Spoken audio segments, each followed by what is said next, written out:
Bible గ్రంథంలో నుండి ఈ పూట కొద్దిసేపు దేవుని వాక్యాన్ని మనం ధ్యానించుకుందాం. ఈ రోజున అవుననే వాళ్ళు అవునన్నా, కూడదు అనేవాళ్ళు కాదన్నా,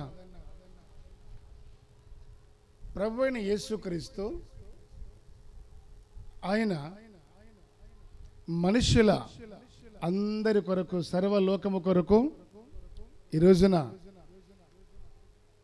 ప్రాణం పెట్టిన రోజు అని చరిత్ర ఒప్పుకుంటుంది. చరిత్ర తేటగా చెబుతుంది. ఒప్పుకొని వాళ్ళు ఒప్పుకోకపోయినా, ఎవరు ఏమనుకున్నా, నమ్మినా నమ్మకపోయినా, యేసుక్రీస్తు అనే వ్యక్తి ఈ రోజున సిలువ వేయబడ్డాడు. అనేకుల కొరకు తన ప్రాణాన్ని పెట్టి ఆయన మరణించాడని చరిత్ర ఘోషిస్తూనే ఉంది. యేసు ప్రభు ఈ లోకానికి మనవలే, అంటే మనిషిగా దేవుడై ఉండి మనిషిగా ఆయన ఈ లోకానికి రావాల్సి వచ్చింది.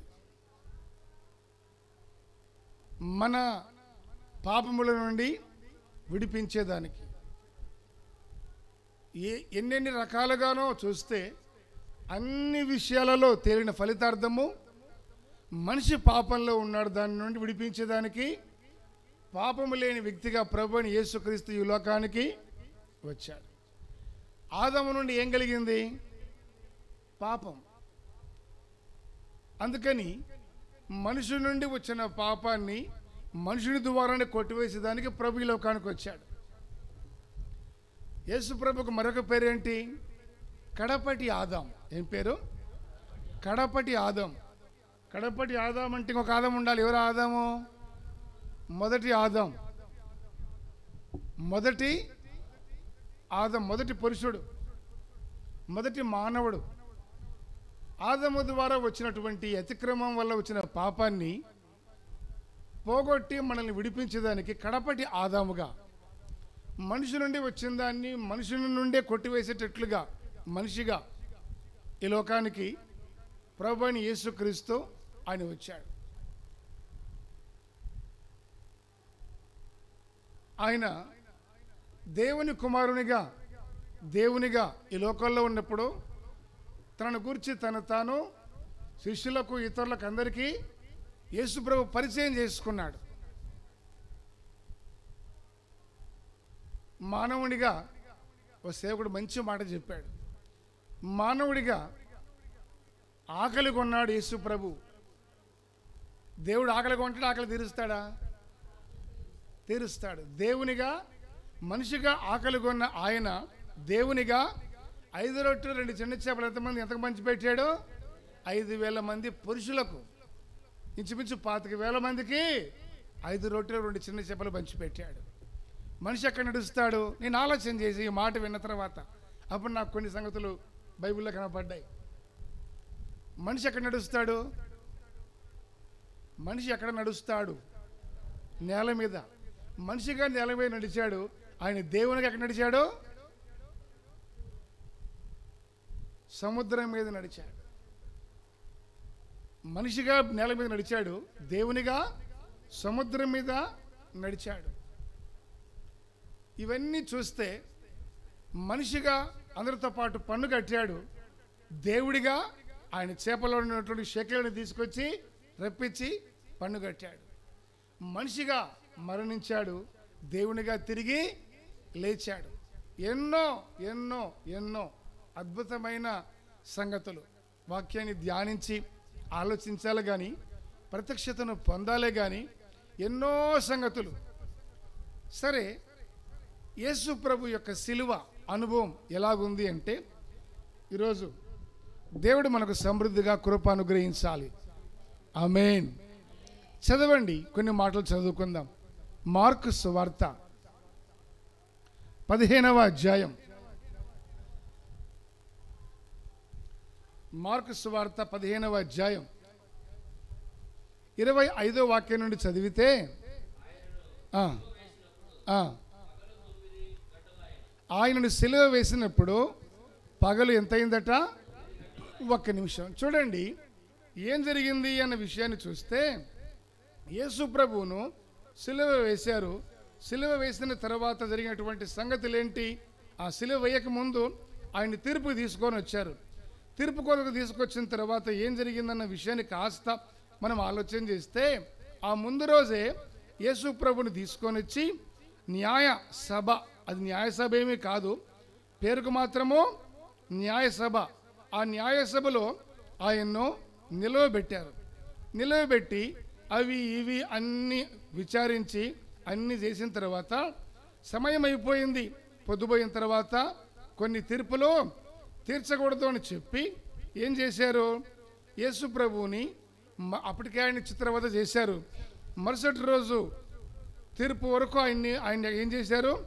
కావలిలో పెట్టారు. యేసు ప్రభువుని కావలిలో ఉంచారు. యేసు ప్రభుని ఉంచినటువంటి ఆ కావలి చోటు అనేది ఎలాంటిది అంటే ఎంతో భయంకరమైనటువంటి పరిస్థితి. గతంలో కూడా మీతో కొన్ని సంగతులు చెప్పాను. ఆ కావలిగా ఉన్నటువంటి ఆ అనుభవాలు, పరిస్థితులు ఏమై ఉన్నాయి, ఎట్లా ఉన్నాయి, వాటన్నిటినీ యేసు ప్రభుని ఏదో తీసుకెళ్ళి జాగ్రత్తగా పెట్టి ఆయన తీసుకొని వచ్చి ఆయనకి ఇబ్బంది లేకుండా బంధకాల్లో పెట్టి ఆయనకు కడుపు నిండా అన్నం పెట్టి అలాంటివి ఏమీ లేవు. ఎంతటి దొంగలకైనా దోషులకైనా ఉండేటువంటి పరిస్థితులు అనేవి ఉన్నట్టుగా ఏవీ లేవు. ఆయన తీసుకెళ్ళి యేసు ప్రభుని ఎక్కడ ఉంచారు? కావల్లో ఉంచారు. రాత్రి అయింది, అప్పటికే సమయం పొద్దుపోయింది. ఇక రాత్రి అయింది కాబట్టి ఇతని సంగతి రేపు చూద్దామని చెప్పి వాయిదా వేసేసరికి అప్పటి వరకు యేసు ప్రభు వదిలిపెట్టి ఇంటికి వెళ్ళి పొద్దున్నే వచ్చేయని చెప్పలా. అప్పటికే కొట్టాల్సిన కాడికి కొట్టారు. వాళ్ళంతా తోట్లు అయిపోయింది, బీభత్సంగా కొట్టారు. ఆ రాత్రంతా యేసు ప్రభుడు ఉంచిన అనుభవం గతంలో చెప్పాను కదా. ఆ పైన అది ఒక గుహలాగా ఉంది. నాకు ఇంతవరకు ఉంది. ఈ హైట్ వచ్చింది నాకు దాన్ని నిలబడితే. ఆ సీలింగ్కి హుక్కేసి దానికి ఇట్లా చేతులు పైన పెట్టి కట్టేశారు. నిలబడేదానికి సరిపడే ఎత్తు లేదు, కింద కూర్చుందామంటే కూర్చునే దానికి అవకాశమో లేదు. సంఖ్యలు వేసి దానికి పైన కట్టారు. టోటల్ రాత్రి అంతా అలాగే ఉంచారు. రాత్రి అంతా అలాగే ఉంచారు. కాసేపు మోకాళ్ళ మీద ఉంటే మనం ఏమవుతాము? కాసేపు భారం నెత్తిన పెట్టుకొని నడిస్తే ఏమవుతాము? ఒక పూట తినకపోతే ఎట్లా ఉంటాము? ఒక పూటే.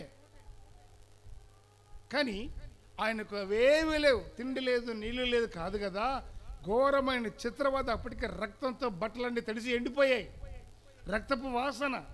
ఆ ఘోరమైన పరిస్థితుల్లో రాత్రి అంతా అట్లానే ఉన్నాడు. మరుసటి ఉదయం తెల్లవారేసరికి 6 గంటల తీసుకెళ్ళి సింహాసనం ఎదుట నిలవబెట్టారు. సింహాసనం ఎదుట, పిలాతు ఎదుట నిలవబెట్టి జరగాల్సినటువంటి తీర్పులన్నీ జరిగిపోయాయి. ఇక ఎంతకి కుదరలేదు. ఇక ముందు సిలువ వేస్తావా లేదా అనేసరికి ఇక పిలాతు చేసేదేం లేక, రెండవది నేను వెళ్ళిపోతూ యూదులతో మంచి పేరు సంపాదించుకోవాలి, లేకపోతే నా పోస్టుకు ప్రమాదం అని చెప్పి వంచనగా పిలాతు ఏం చేశాడంటే, సరే మీ కొరకే తీరుస్తానని చెప్పి యేసు ప్రభువుని బంధకాలకు అప్పగించేశాడు. యూదులకు మంచివాడిగా అనిపించుకోవాలని. ఎందుకంటే నిలబెట్టాలన్నా నిలబెట్టగలరు, యూదులు పడగొట్టాలన్నా పడగొట్టగలరు. అందుకని ఇక వాళ్ళ దగ్గర సాక్ష్యం సంపాదించుకునేదానికి యేసు ప్రభుని శిలువ మరణానికి అప్పగించేసి ఏం చేశాడు? ఆయన పని ఆయన చూసుకున్నాడు. సరే, తర్వాత మనం గమనించినట్లయితే ఇక యేసు ప్రభుని తీసుకెళ్ళిపోయి శిలువ పొద్దున్న నుండి శిలువ మోపించి ఆ యెరూషలేము వీధులన్నీ తిప్పి తీసుకెళ్ళి మొత్తం మీద యేసు ప్రభుని శిలువ వేయటము జరిగింది. యేసు ప్రభు శిలువ మీద ఉన్నాడు. ఇప్పుడు చదవండి ఆ మాట మొదటి నుండి. ఆయనను శిలువ వేసినప్పుడు పగలు 9 గంటలాయెను. యేసు ప్రభుని శిలువ వేసినప్పుడు టైం ఎంత?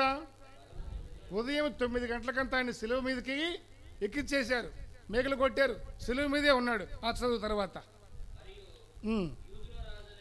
యూదుల రాజైన యేసు అని ఆయన మీద మోపబడిన నేరమును వ్రాసి పైగా నుంచి సిలువకు పైన కొట్టారు. కుడివైపున ఒకరిని ఎడమవైపున ఒకరిని ఇద్దరు బందిపోటు దొంగలను ఆయనతో కూడా సిలువ వేసిరి. ఆయనతో కూడా ఎందుకు సిలువ వేశారు? వాస్తవానికి సిలువ వేసే శిక్ష బందిపోటు దొంగలకి, దుర్మార్గులకి, కిల్లర్లకి, హంతకులకి, అటువంటి దుర్మార్గులకు వేసే శిక్ష వారిగా లెక్కించి ఈరోజు కూడా ప్రభుత్వాలు కానీ మతాలు కానీ అదే పని చేస్తూ ఉన్నాయి క్రైస్తవ్యాన్ని. ఈరోజు కూడా అదే జరుగుతూ ఉంది. ఆ రోజు కూడా మతము అందరూ కలిసి ఏం చేశారు అంటే తీసుకొని వచ్చి యేసు ప్రభువుని బందిపోటు దొంగలతో కలిపి ఈ రోజున సేవకుల్ని త్రాగుబోతులు, దుర్మార్గులతో కలుపుతూ ఉన్నారు, ఏకం చేస్తూ ఉన్నారు. అప్పుడు అదే వదంతి, ఇప్పుడు అదే వదంతి. తీసుకొచ్చి ఇద్దరు బందిపోటు దొంగలను ఆయనతో కూడా సిలువ వేసిరి. అప్పుడు ఆ మార్గమున వెలుచున్న వారు తమ తలలు ఊచుచు, ఆహా, దేవాలయమును పడగొట్టి 3 దినములలో కట్టువాడా, శిలువ మీద నుండి దిగి నిన్ను నీవే రక్షించుకొనుమని చెప్పి ఆయనను దూషించిరి. మార్గమున వెళుచున్నవారు. ఏ మార్గము? చూడండి, యెరూషలేం పట్టణం అంతా ఇటు ఉందనుకోండి, ఇటు పట్టణం ఉందనుకోండి. ఈ పట్టణానికి బయట బైపాస్ రోడ్డు ఉంది, హైవే ఉంది. ఆ రోడ్డు దాటితే ఈ కొండ, ఏ కొండ? కపాలమనబడిన కొండ, గొల్గతా అనే చోటు. అక్కడ ఆ చోటుకి వెళ్ళారు. ఈ దారిలో తిరుగుతూ ఉంటారు కదా జనము. వీళ్ళందరూ చూసి, అబ్బా, ఏ గతి పట్టిందయ్యా ఇతనికి, పట్టాల్సిందే ఈ గతి. ఏం చెప్పావు? దేవాలయాన్ని పడగొట్టి 3 రోజులు కడతానని చెప్పేవే. ఇప్పుడు దిగిరా చూద్దాం. ఆ 3 మీకులు బీక్కో ఇప్పుడు చూద్దాం. అప్పుడు అదే వదంతి, ఇప్పుడు దిగరా నమ్ముతాం, ఇప్పుడు దిగరా చూస్తాం. ఆ 3 మీకులు బీక్కొని బయటకు రావయ్యా, చేతనైతే చూస్తాం, నమ్ముతాము. అవి చేత కాలేదు. కానీ ఇంతటి దేవాలయాన్ని పడగొట్టి ఆ దేవాలయాన్ని హేరోదు 46 సంవత్సరాలు రిపేర్ చేశాడు.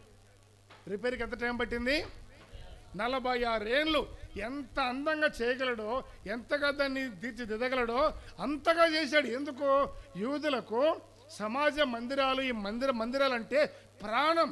వాళ్ళు మందిరానికి వెళ్లకుండా ఉండరు, వెళ్ళి ప్రార్థన చేయకుండా ఉండలేరు. అందుకని వాళ్ళతో మెప్పు పొందేదానికి రాజైన హేరోదు కాలంలో ఏం చేశాడు? 46 సంవత్సరాలు రిపేర్ వర్క్ చేశాడు. సొలొమోను కట్టాడు. ఆ తర్వాత నెహెమ్యా కాలంలో మందిరము కట్టబడింది. దాన్ని రిపేర్ చేశాడు హేరోదు. రిపేర్ చేసి 46 సంవత్సరాలు. ఇంతటి కన్స్ట్రక్షన్ని 3 రోజులు నిలబెడతావా? ఎన్ని రోజులమ్మా తల్లి? 3 రోజులు నిలబెడతావా అని చెప్పి అడిగి వాళ్ళందరూ అంటున్నారు. తల లూచుసు అంటే తల ఆడిస్తున్నారు. బాగైంది, నీకు ఇట్లాగే కావాలి, ఇంకా కావాలి అని తల ఆడించి ఈ మాటలు మాట్లాడుతూ వాళ్ళు ఏం చేస్తున్నారు? నువ్వు దిగు, నువ్వు కూడా రక్షించుకొని చెప్పి ఆయన ఏం చేశారట? దూషించారట. శిలువ మీద ఉండి అంత వేదన పడుతున్నటువంటి ప్రభువుని వీళ్ళు దూషించి మాట్లాడారు. తర్వాత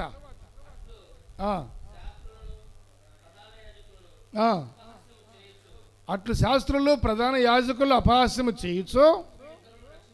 వీడు ఇతరులను రక్షించాడు కానీ తను తాను రక్షించుకోలేడు. చూసారా సామెత ఎట్లా చెప్పారో? ఇతరుల కళ్ళు లేకపోతే కళ్ళు ఇచ్చాడు, కళ్ళు లేకపోతే కాళ్ళు ఇచ్చాడు, చెవులు వినపడకపోతే చెవులు ఇచ్చాడు, మాటలు రానోడికి మాటలు ఇచ్చాడు, చచ్చిపోయిన వాడిని కూడా తిరిగి లేపాడు. ఇతను మాత్రం శిలువ మీద నుండి కిందికి రాలేడు. ఇతరులను బాగా రక్షించాడు కానీ తను తాను రక్షించుకోలేకపోయాడని చెప్పి మాట్లాడే ఇశ్రాయేలు రాజు క్రీస్తు ఇప్పుడు శిలువ మీద నుండి దిగిరావచ్చును.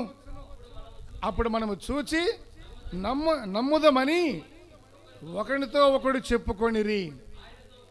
ఆయనతో కూడా సిలువ వేయబడిన వారును ఆయనను నిందించిరి.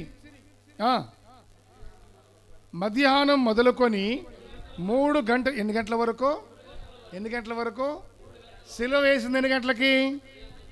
9 గంటలకి. ఇప్పుడు టైం చెప్పి ఎంత రాసింది? మధ్యాహ్నము 3 గంటల వరకు ఆ దేశమంతటా చీకటి కమ్మెను. యేసు ఎలోయి ఎలోయి లామా సబక్తాని అని బిగ్గరగా కేక వేసెను. ఆ మాటలకు నా దేవా నా దేవా నన్నెందుకు చేయి విడిచిదువని అర్థం. అని హెబ్రీ భాషలో అర్థం వచ్చేటువంటి ఈ మాట ఎలోయి ఎలోయి లామా సబక్తాని అని బిగ్గరగా యేసు కేక వేశాడు. ఆ మాటకు నా దేవా నన్నెందుకో చేయి విడిచిపెట్టావనే పదాన్ని హెబ్రీ భాషలో ప్రభు మాట్లాడి కేక వేసి ప్రాణం వదిలాడు. ఎన్ని గంటలకు? 3 గంటలకి. మధ్యాహ్నము 3 గంటలకు శిలువ మీద ఉంది అని శిలువ వేసింది ఎన్ని గంటలకు? ఈ మధ్యలో ఎన్ని గంటలు గడిచాయి లెక్క వేయండి. 6 గంటలు గడిచిపోయాయి. యేసు ప్రభు శిలువ మీద మేకులు కొట్టబడి వాళ్ళు దూషిస్తూ మాట్లాడుతూ శిలువలో పలికిన సప్త స్వరాలు 7 మాటలు. ఈ సమయం అంతా కూడా ఆయన ఏం జరిగింది, ఎంత సమయం పట్టింది అంటే 6 గంటల వ్యవధి. 6 గంటల సమయాన్ని యేసుప్రభు ఘోరమైన బాధను శిలువలో భరిస్తూనే ఉన్నాడు. ఏమనిపించి ఉండొచ్చు? ఏమిటనా నాకు ఈ బాధ, ఏమిటి నాకు ఈ బాధ, ఇంత వేదన, ఇంత వేదన. చరిత్ర ఏమంటుందంటే 2 చేతులకు 2 మేకులు, 2 కాళ్ళకు 2 మేకులు, మొత్తం ఎన్ని మేకులు? 4 మేకులు. ఈ బంట్రవుతూ ఈ 4 మేకుల్ని ఈ సుత్తి ఇవన్నీ తీసుకొని పరిగెత్తుకొని హడావుడిగా వస్తూ దారిలో ఒక మేకు పోగొట్టాడు. నిజానికి వాళ్ళ దగ్గర ఉన్న మేకులన్నీ 4. దారిలో ఒక మేకు జారి పడిపోయింది, అక్కడ పడిపోయింది. వచ్చిన తర్వాత ఆ తీసుకొని చూస్తే చేతిలో 3 ఉన్నాయి. అందుకని 2 చేతులకు 2 కొట్టి అప్పుడు 2 కాళ్ళు ఒకదాని మీద ఒకటి పెట్టి ఏం చేశారో 2 కాళ్ళకు కలిపి ఒకటే మీకు. ఎందుకు ఒకటే మీకు కొట్టారంటే 3 మేకుల మధ్యలో 3 మేకుల మీద సిలువలో ఆయన వేలాడతాడన్న ప్రవచనాలు ఘోషిస్తూనే ఉన్నాయి. అందుకని ఒక మేకు పోయింది, 3 మేకులు ఆయనకు దిగ్గొట్టారు. లేఖనము నిరర్థకము కానేరదు. దేవుని వాక్కు ప్రవచనాలు ఏనాడు వ్యర్థమో కావు. ఇవన్నీ కూడా జరిగాయి. 9 గంటలకు సిలువ వేశారు. 3 గంటలకు యేసు ప్రభు బిగ్గరగా కేక వేసి ప్రాణం విడిచాడు. ఈ మధ్యలో 6 గంటలు ఉదయం నుండి సిలువ మోసాడు. 14 సార్లు కింద పడ్డాడు. సిలువ మోస్తూ మొయ్యలేక ఎన్నిసార్లు యేసు ప్రభు కింద పడ్డాడు? 14 సార్లు కింద పడ్డట్టుగా ఆ స్థలాలన్నీ అక్కడ గుర్తులుగా ఉన్నాయి. 14 సార్లు కింద పడ్డాడు. ఆ ముందు రోజు ఈ వేదనంతా భరించి మొత్తం మీద 6 గంటలు యేసు ప్రభు ఆయన సిలువలో వేదనను భరించి ఏం చేశాడు? 3 గంటలకు ప్రాణం విడిచిపెట్టాడు. చూడండి, ఎందుకని ఈ బాధ, ఎందుకని ఈ వేదన, సిలువ మరణపు వేదన. చివరికి అయ్యో పాపం అనవలసిన ఆ టైంలో కూడా దూరాన ఉండేవాడు దూషిస్తున్నాడు. బాగా ఇది నీకు ఇట్లాగే కావాలి. దగ్గరున్న వాళ్ళు సుత్తి తీసుకొని పిడిగుద్దులు గుద్ది శక్తి కొద్ది గుద్ది మేకలు కొడుతున్నారు. అదే బాధ అనుభవిస్తున్న పక్కన ఉన్న దొంగలు కూడా ఆయనను నిందించి దూషించి మాట్లాడుతున్నారు. దూషించిన వాడికి పోగొట్టుకున్నాడు నిత్య జీవాన్ని, పశ్చాత్తాపడిన వాడికి పరదేశును సంపాదించుకున్నాడు. హల్లెలూయా. అందుకే ఏ సమయంలో ఏం జరుగుతుందో తెలియదు కనుక మన హృదయాలు ప్రభు వైపుకి తిప్పుకొని బాప్తిస్మం పొంది మనసు మార్చుకున్న వాళ్ళముగా మనం దేవుని రెక్కల కింద ఉండాలి. ఇక్కడ చూస్తే ఇన్ని గంటలు యేసు ప్రభు ఆయన శిలువ మీద వ్రేలాడుతూ బాధపడుతూ ఆయన నానా యాతన అనుభవిస్తూ ఉన్నాడు. అంతగా యేసు ప్రభు ఆయన బాధపడుతూ ఉన్నాడు. ఎందుకని ఈ బాధ, ఎందుకని ఈ వేదన, ఈ శిలువ శ్రమ ఎందుకరకు? దీనివల్ల మనం ఏం తెలుసుకోవాలి, ఏమని లేఖనం బోధిస్తుంది? చూడండి, ఫిలిప్పీ పత్రిక దీని గురించి కొన్ని మాటలు మనం ధ్యానించుకుందాం ఈ పూట. ఫిలిప్పీ పత్రిక 2వ అధ్యాయం 8వ వాక్యాన్ని చదువుదాం. ఫిలిప్పీ 2:8. ఆయన ఆకారమందు మనుషునుడిగా కనబడి మరణము పొందినంతగా, అనగా శిలువ మరణము పొందినంతగా విధేయత చూపినవాడై తన్ను తాను తగ్గించుకొనెను. హల్లెలూయా. చూడండి, ఆయన ఆకారమందు మనుషునిగా కనబడి, యేసుప్రభు చూసేదానికి ఎవరిలాగా ఉన్నాడో?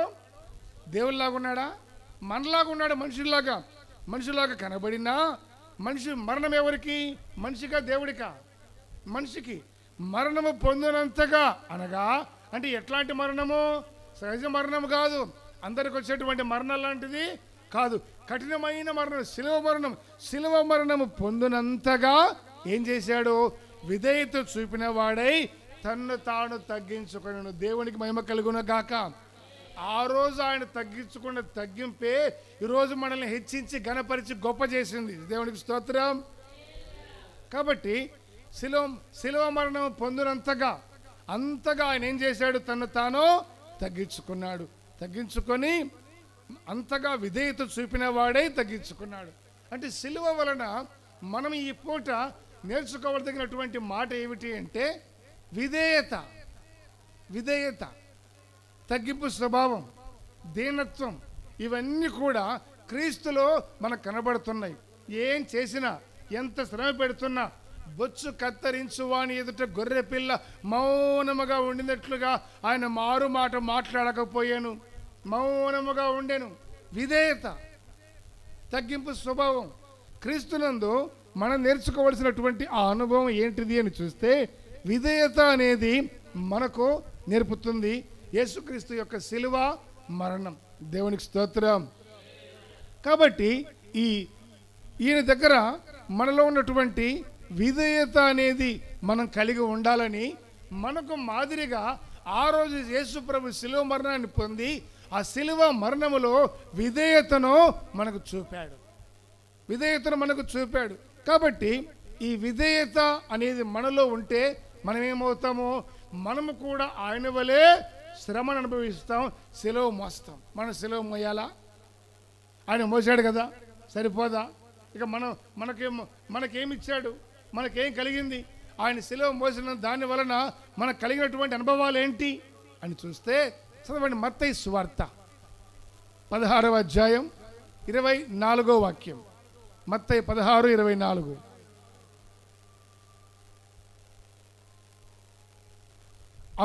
అప్పుడు యేసు తన శిష్యులను చూచి, ఎవడైనను నన్ను వెంబడింపగోరిన ఎడల తన్ను తాను ఉపేక్షించుకొని తన సిలువనెత్తుకొని నన్ను వెంబడింపవలెను. హల్లెలూయా. ఏమంటుంది వాక్యము? యేసుప్రభు అంటున్నారు, ఎవడైనా నన్ను వెంబడింపగోరిన ఎడల. శిష్యులను చూసి అంటున్న మాట, ఎవడైనా సరే నేను వెంబడించవచ్చు. అయితే వెంబడించాలంటే ఒక కండిషన్, ఒక పద్ధతి ఉంది, ఒక క్రమం ఉంది. ఎవడైనా వెంబడించవచ్చు. చదువు ఉన్నోడైనా, చదువు లేనోడైనా, అందం ఉన్నోడైనా లేనోడైనా, ఆస్తులు ఉన్నోడైనా లేనోడైనా, అన్ని తెలిసిన వాడైనా ఏమీ తెలియని వాడైనా, ఎవరైనా యేసయ్యను వెంబడించవచ్చు. అయితే ఏం చేయాలి? ఎవడైనా నన్ను వెంబడింపగోరిన ఎడల తను తాను ఉపేక్షించుకొని తన సిలువనెత్తుకొని నన్ను వెంబడింపవలెను. తను తాను ఉపేక్షించుకోవాలి. ఉపేక్ష అంటే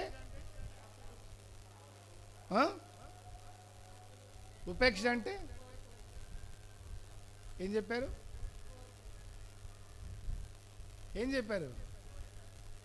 అపేక్ష అంటే కోరిక. అపేక్ష అంటే కోరుకోవడం, ఇష్టపడడం, ఆశించటం. ఉపేక్ష అంటే కోరుకోవడం. అపేక్ష కోరుకోవడం అయితే ఉపేక్ష కోరుకోకపోవడం.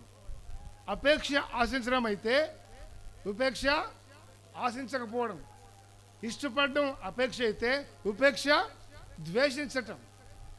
తను తాను ఉపేక్షించుకోవాలి అంటే తను తాను ద్వేషించుకోవాలి. ద్వేషించుకోవడం అంటే హృదయంలో పగబెంచుకోవటము, ద్వేషము, ఈర్ష్య, ద్వేషము అది కాదు. నేను ఎప్పుడు ఇట్లా ఉండాలి, నేను ఎప్పుడు సుఖంగా ఉండాలి, నా కడుపులో కదలకుండా ఉండాలి, నాకు ఏ కష్టము రాకూడదు, ఏ శ్రమ నాకు ఉండకూడదు, ఇలాంటివన్నీ వదిలిపెట్టి కష్టానికైనా శ్రమకైనా దేనికైనా నువ్వు సిద్ధపాటు కలిగిన వ్యక్తివిగా ఉండాలి. ఏ క్షణంలో ఏమవుతుందో తెలియదు. దేనికైనా నేను ప్రభు కొరకు సిద్ధంగా ఉన్నాను అనేటువంటి దానికి అప్పగించుకోవటమే ఉపేక్ష.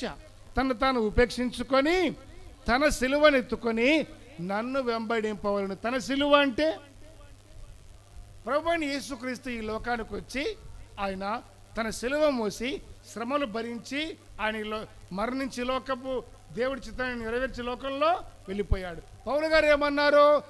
ఆయన పొందిన శ్రమలలో అక్కడక్కడ 1/6 విడిచిపెడితే నా వంతు నా శ్రమ నా శరీరంలో దానిని నేను అనుభవిస్తున్నాను అని చెప్పాడు. అదే సిలువ. అప్పుడు మనకంటూ ఒక శ్రమ ఇచ్చాడు కదా దేవుడు.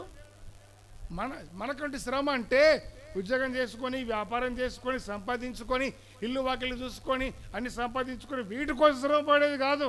క్రీస్తు కోసం శ్రమ పడేది, ఆత్మీయత కోసం శ్రమ పడేది, దైవత్వం కోసం శ్రమ పడేదాన్ని దేవుడు కొంత శ్రమ అంటూ మనకు ఇచ్చాడు కనుక ఈ శ్రమనే సిలువను ఎత్తుకోవాలి.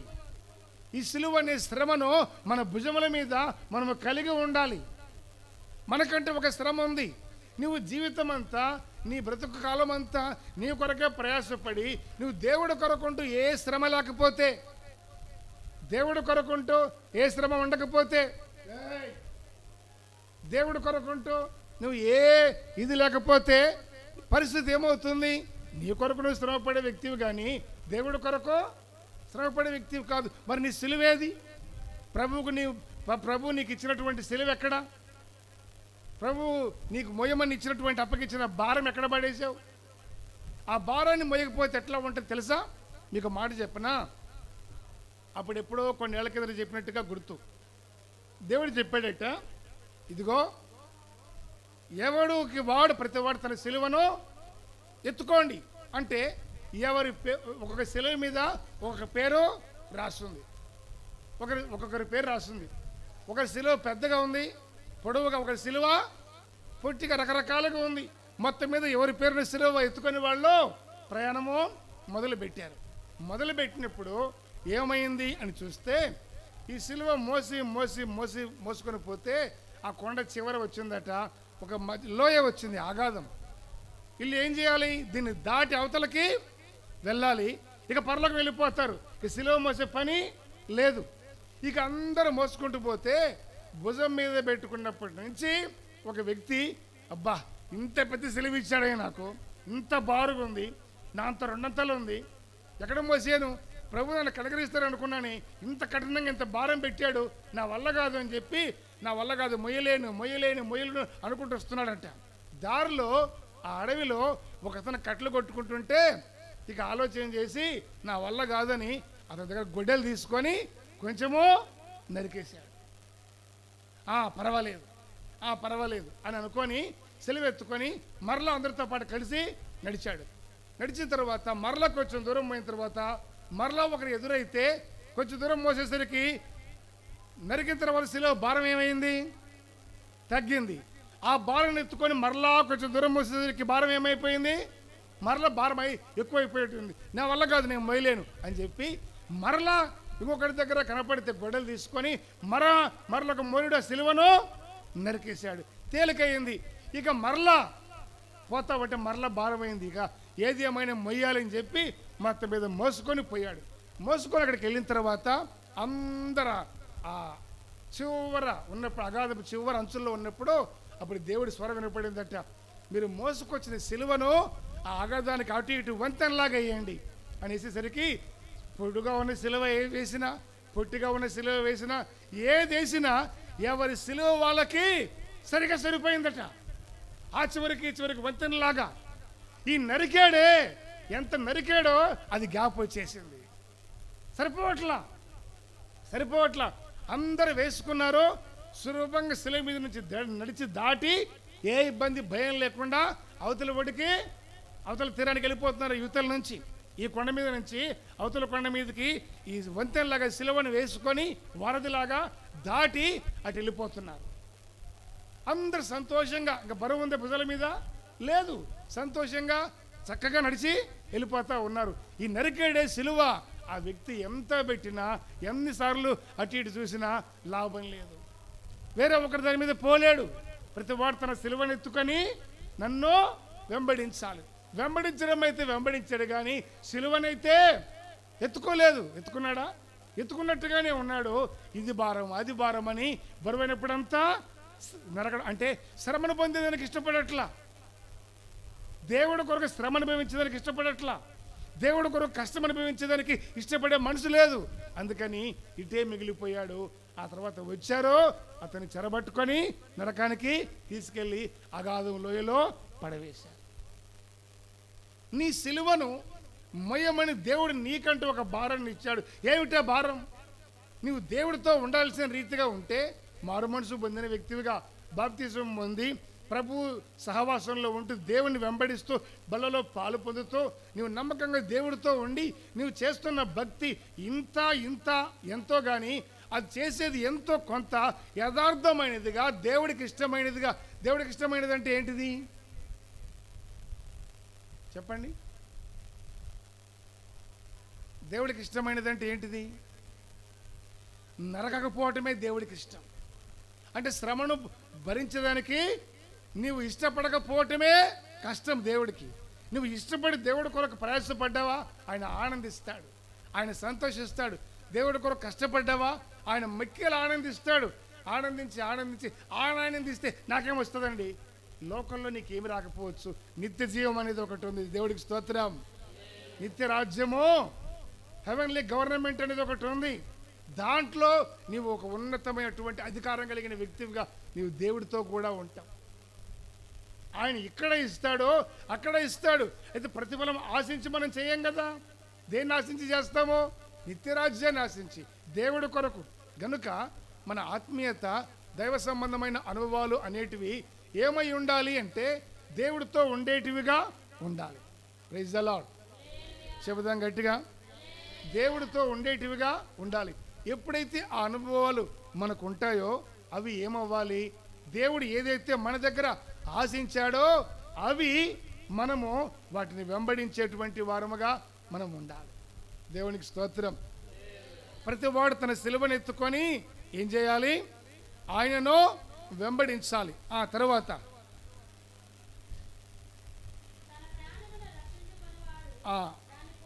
పోగొట్టుకుంటాడు, దక్కించుకుంటాడు. క్రీస్తు కొరకు ప్రాణాన్ని పెడితే ఆ ప్రాణాన్ని సంపాదించుకుంటాడు, ఇహమందు పరమందు. క్రీస్తుని పక్కన పెట్టి నా ప్రాణం పోకూడదని దాన్ని కాపాడుకుంటే దాన్ని ఎట్లయినా పోగొట్టుకుంటాడు. గనుక కాపాడుకోకున్నా ఒకరోజు ఈ ప్రాణము పోయేదా ఉండేదా? పోయేదే. ఈ పోయేదాని కొరకు ఎట్లా పోతుంది కనుక పోక మునిపే దేవుడి కొరకు కష్టపడదాం. దేవుడి సిలువను కొంత వరకు మోద్దాం. అది నీ సిలువే. ఆ సిలువ మోస్తేనే నీవు అగాధాన్ని దాటి సురక్షితమైన ప్రాంతానికి, పరలోకానికి చేరతావు. నేను మొయ్యలేనని నేను నరికేశారంటే ఇప్పటికే మీరు క్రీస్తు కొరకంటూ ఏది లేకుండా మీ సిలువను కొంత మటుకు నరుక్కుంటా వచ్చారు. నరుక్కున్నారా లేదా? నరుక్కున్నారు. ఆ నరుక్కున్నటువంటి దాన్ని మరలా మీరు నూతన పరుచుకునే మనసు కలిగి, ప్రభా ఏదో కాదు నీ కొరకు ప్రాణం పెట్టి నీలాగా ప్రాణం అప్పగించకపోయినా నా చేతనంది ఏదో చేస్తాను, ఏ సేవకుడు చెప్పింది అని దానికి అప్పగించుకొని మీరు మారు మనసు పొంది ప్రభు వైపు తిరిగితే మిమ్మల్ని అద్దరికి దాటిచ్చేదానికి దేవుడు నమ్మదగినవాడు, గొప్పవాడు. కనుక ఆయన యందు విశ్వాసం ఉంచి ఇక్కడ మనము ఏం చేయాలి? ఆయన వెంబడించే అనుభవాన్ని సంపాదించుకోవాలి. సిలువ మోయటము అంటే విధేయత. ఎక్కడి నుండి వచ్చింది? యేసుప్రభు సిలువ మోసాడు. మరణం పొందినంతగా సామాన్యమైన అనగా అని రాస్తే సామాన్యమైన మరణము కాదు, సిలువ మరణం పొందినంతగా విధేయత చూపినవాడే తను తాను తగ్గించుకొని ఆ సిలువ మరణానికి విధేయత చూపి ఆయన దేవుని చిత్తాన్ని నెరవేర్చాడు. ఇక్కడ చూస్తే నన్ను ఎవడైనా వెంబడించగోరిన ఎడల అంటే ఎవడైనా వెంబడించవచ్చు. అయితే క్రమం ఏంటి? కండిషన్ ఏంటి? తన సిలువను ఎత్తుకొని నన్ను వెంబడించాలి. మరి ఎత్తుకొని వెంబడించాల్సిన వాడు మధ్యలో దాన్ని నరుక్కుంటే, నేను మొయ్యలే నేను వదిలేస్తే, నా వల్ల కాదంటే, నీవు మోసే నీ సిలువే, ఇప్పుడు మోసే నీ భారమే, క్రీస్తు కొరకు నువ్వు పడే ప్రయాసే రేపు నిన్ను పరలోకం చేరుస్తుంది అని అర్థం. ఇప్పుడు నువ్వు తప్పించుకొని తిరిగితే తప్పించుకోవచ్చు, కష్టం లేకుండా ఉండొచ్చు. కానీ ఈ దినం ఇదే నీకు మార్గమైనప్పుడు రేపు పరలోకం పోగలుగుతావా? పోలేరు. అందుకని నీ ప్రతి వాడు తన సిలువను ఎత్తుకొని ఆయన్ని వెంబడించాలి. దేవునికి స్తోత్రం. అంటే మనం విధేయులం అవ్వాలి. శిలువ మరణం పొందినంతగా విధేయత చూపాడు కదా, మనం కూడా విధేయత కలిగినటువంటి వాళ్ళముగా ఉండాలి. ఇప్పుడు విధేయత వల్ల కలుగుతున్నటువంటి ఆ అనుభవాలు ఏమిటి? విధేయత, శిలువ విధేయత మనల్ని ఏం చేస్తుంది? శిలువ విధేయత వలన మనకు కలిగే ప్రయోజనాలు ఏంటి? కొన్ని సంగతులు చెప్పి నేను ముగిస్తా. చూడండి, మొదటిగా రోమా పత్రిక 6వ అధ్యాయము 6వ వాక్యం. రోమా పత్రిక 6వ అధ్యాయం 6వ వాక్యం చదవమ్మా. ఏమనగా మనము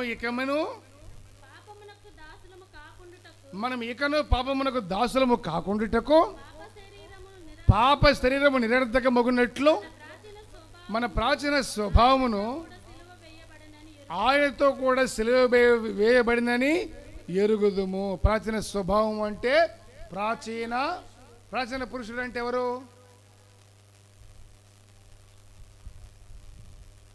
ప్రాచీన పురుషుడు అంటే ఎవరు?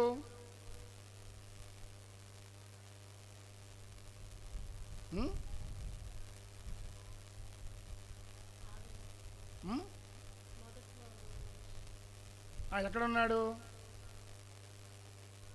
మొదట్లో ఉన్న మనిషి ఎక్కడున్నాడు?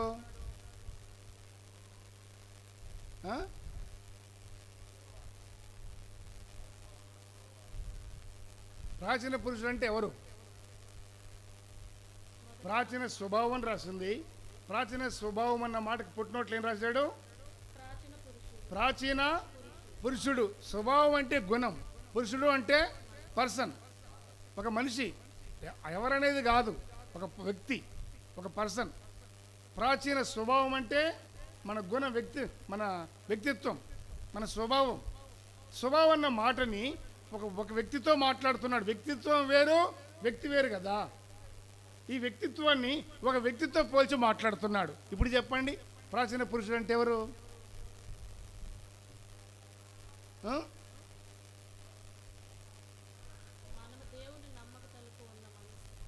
దేవుని నమ్మకం ముందున్న స్వభావం. కరెక్ట్గా చెప్పారు. దేవుని నమ్మకం ముందు ఉన్న ప్రాచీన కాలంలో అంటే ముందున్నటువంటి స్వభావం, ముందున్నటువంటి మనిషి.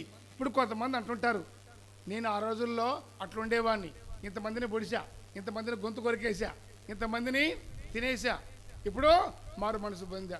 ఏదైనా కదిలిచ్చి మంట పుట్టి గిల్లి గీకి గోకి ఎగమని చేసామా, నాకు కానీ రేగిందో ఏమవుతుంది? ప్రాచీన పురుషుడు బయటకు వస్తాడు. అది ప్రాచీన స్వభావం, ప్రాచీన తత్వం అంటే. కాబట్టి వాక్యం అంటుంది, మనము ఇకను పాపమునకు దాసులము కాకుండానట్లు పాప శరీరము నిరర్ధకమగునట్లు మన ప్రాచీన స్వభావము అంటే ప్రాచీన పురుషుడు ఏమవ్వాలి? ఇప్పుడు యేసు ప్రభు దగ్గరకు వచ్చిన తర్వాత క్రీస్తు ఏమయ్యాడు? సిలువ వేయబడ్డాడు కనుక క్రీస్తుతో కూడా, ఆయనతో కూడా మన ప్రాచీన స్వభావము సిలువ వేయబడాలి. చప్పట్లు కొట్టండి గట్టిగా. దేవునికి స్తోత్రం. చప్పట్లు బాగానే కొట్టారు. అర్థమైందా? అర్థమైందా వాక్యము? ఏమర్థమైంది చెప్పండి. ఇప్పటి వరకు మనం దేనికి దాసులం అయ్యామో? పాపానికి దాసులం అయ్యాం. దాసులము ఇక మీద దాసులము కాకూడనట్లుగా మన పాప శరీరము నిరర్ధకము అంటే పనికిరానిదిగా నిరర్ధకమగునట్లు, ఈ పాప శరీరం పనికి రాకుండా పోయేటట్లు మన ప్రాచీన స్వభావం అంటే ప్రాచీన పురుషుడు ఆయనతో కూడా సిలువ వేయబడాలి. అంటే నీ ప్రాచీన స్వభావము, నీ గుణము నేను క్రీస్తుతో కూడా సిలువ వేయబడాలని చెప్పేసి మనం కూడా, నాకు కూడా మేకలు కొట్టండి అని యేసుప్రభు చేయబెట్టి కొట్టించుకోలేం కదా. మరి ఏం చేయాలి? మన స్వభావాన్ని ఆయనతో కూడా సిలువలో ఉంచాలి, సిలువ వేయాలి. Praise the Lord. మన స్వభావాన్ని, ప్రాచీన స్వభావాన్ని, ఏమిటా ప్రాచీన స్వభావము? పాపమునకు దాసులమయ్యేటువంటి స్వభావం, పాప శరీరము కలిగిన స్వభావం. దీన్ని ఏం చేయాలి అంటే క్రీస్తుతో కూడా సిలువ వేయబడాలి. అప్పుడు మనలో ఉంది పాపము లేని శరీరము, పాపము లేని పురుషుడు, పాపము లేని వ్యక్తిత్వము, స్వభావం. కాబట్టి మనలో ఉన్నటువంటి పాపపు స్వభావాన్ని ఏం చేయాలి అంటే, ఏం చేయాలి చెప్పండి? క్రీస్తుతో కూడా సిలువ వేయబడాలి. అంటే మనము ఆ సిలువకి ఎప్పుడైతే లోబడి మోస్తామో అప్పగించుకుంటామో ఈ ప్రాచీన స్వభావం అనేది మన నుండి సిలువ వేయబడినట్లుగా తొలగించుకోగలుగుతాం. దేవునికి స్తోత్రం. కాబట్టి మన వ్యక్తిగత ఆత్మీయతలో ఈ ప్రాచీన స్వభావం అనేటువంటిది మనలో ఉండకుండా తొలగిపోయేటువంటి అనుభవము మనకు కావాలి. ఈ ప్రాచీన స్వభావం ఏముంది? మరొక మాట కూడా చదవండి. ఏదది? మత్తయి సువార్త 16వ అధ్యాయం,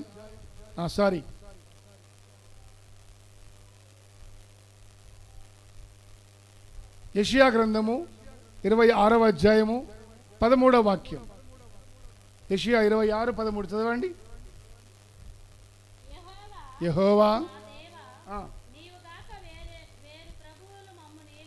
మా దేవా, నీవు గాక వేరు ప్రభువులు మమ్మను ఏలిరి. ఇప్పుడు నిన్ను బట్టియే నీ నామమును స్మరింతుము. అంతే. ఏమంటున్నాడు ఈయన? యెహోవా మా దేవా, నీవు గాక వేరు ప్రభువులు మమ్మల్ని ఏలిరి. గతంలో నీవు కాదు కానీ వేరే ప్రభువులు మమ్మల్ని ఏలారు. మేమే దేవుళ్ళమని చెప్పిన వాళ్ళు మమ్మల్ని ఏలారు. మేము దేవుణ్ణి అని చెప్పుకొని మమ్మల్ని ఏలారు. వాళ్ళకి మేము దాసోహం అయిపోయాం, లోబడ్డాం, విధేయులమయ్యాం. నిజంగా దేవుడు అనుకుని మేము నమ్మాము. నీవు కాకుండా వేరే ప్రభువులు మమ్మల్ని ఏలారు. అయితే ఎప్పుడు నీ సిలువ దగ్గరకు వచ్చిన తర్వాత, నీ సిలువ మోసిన తర్వాత, ఇప్పుడు నీ నామమును బట్టియే, నిన్ను బట్టియే నీ నామమును స్మరిస్తా ఉన్నాం. నిన్ను బట్టి నీ నామాన్ని ఆరాధిస్తున్నాం. ఇప్పుడు నీ సిలువ దగ్గరకు వచ్చిన తర్వాత, పాప భారం పోయిన తర్వాత, బాప్తిజం పొందిన తర్వాత ఏం జరుగుతున్నాం? తల్లిదమ్మా, ఏం జరుగుతుంది? నీ నామమును బట్టే మేము ఏమంటున్నాడు? నిన్ను బట్టి నీ నామమును స్మరిస్తున్నాం. గతంలో అయితే ప్రాచీన కాలంలో ఏం జరిగింది? వేరు ప్రభువులు మమ్మల్ని ఏలారు. ఎవరు ఏలారు? ఎవరు ఏలాలనుకుంటే వాళ్ళు ఏలారు, ఇష్టం వచ్చినట్టు. ఎవరిని నచ్చితే వాళ్ళకి మనము సాగిలో పడి దాసోహం అయిపోయాం. చూడండి, ఇప్పుడు కొన్ని ఎలీషా నయమాను విషయంలో గమనిస్తే, నయమానికి ఏముంది? కుష్ఠరోగం ఉంది. ఎలీషా దగ్గరకు వచ్చాడు. ఏమయ్యాడు? బాగుపడ్డాడు. బాగుపడిన తర్వాత నయమాను ఎలీషాతో ఏమన్నాడు?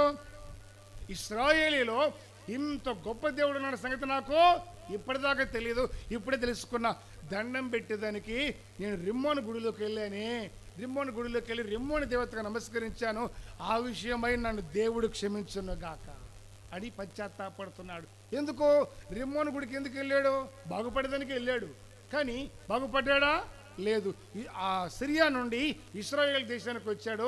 చరిత్ర అంటుంది, ఎలీషా ప్రార్థన చేస్తే యోర్దానులో మునిగి బాగుపడ్డాడు. అప్పుడు అంటున్నాడు, దేవుడు నన్ను గతంలో ఎవరో అనుకొని వేరు ప్రభువులు నన్ను ఏలిరి. మనం కూడా అంతే కదా, వేరే ప్రభువులు మనల్ని ఏలిరి. అయితే ఇప్పుడేం జరుగుతుంది? నిన్ను బట్టి నీ నామమును మేము స్మరిస్తున్నాం. గతంలో మనల్ని ఎవరు ఏలినా ఇప్పుడు ప్రభు దగ్గరకు వచ్చాం కాబట్టి రకరకాల వాళ్ళు మనల్ని ఏలకూడదు. మనము దేవుని నామాన్ని స్మరించేటువంటి అనుభవానికి తీసుకొచ్చాడు కనుక మనం ఏమవ్వాలి అంటే, తన సిలువని ఎత్తుకొని మనము ప్రభువుని వెంబడించే అనుభవము మనకు కావాలి. ఈ వేరే ప్రభువులు ఏలినటువంటి ఆ అనుభవం నుండి మనం విడుదల పొందాలంటే ఎప్పుడు, ఎలా?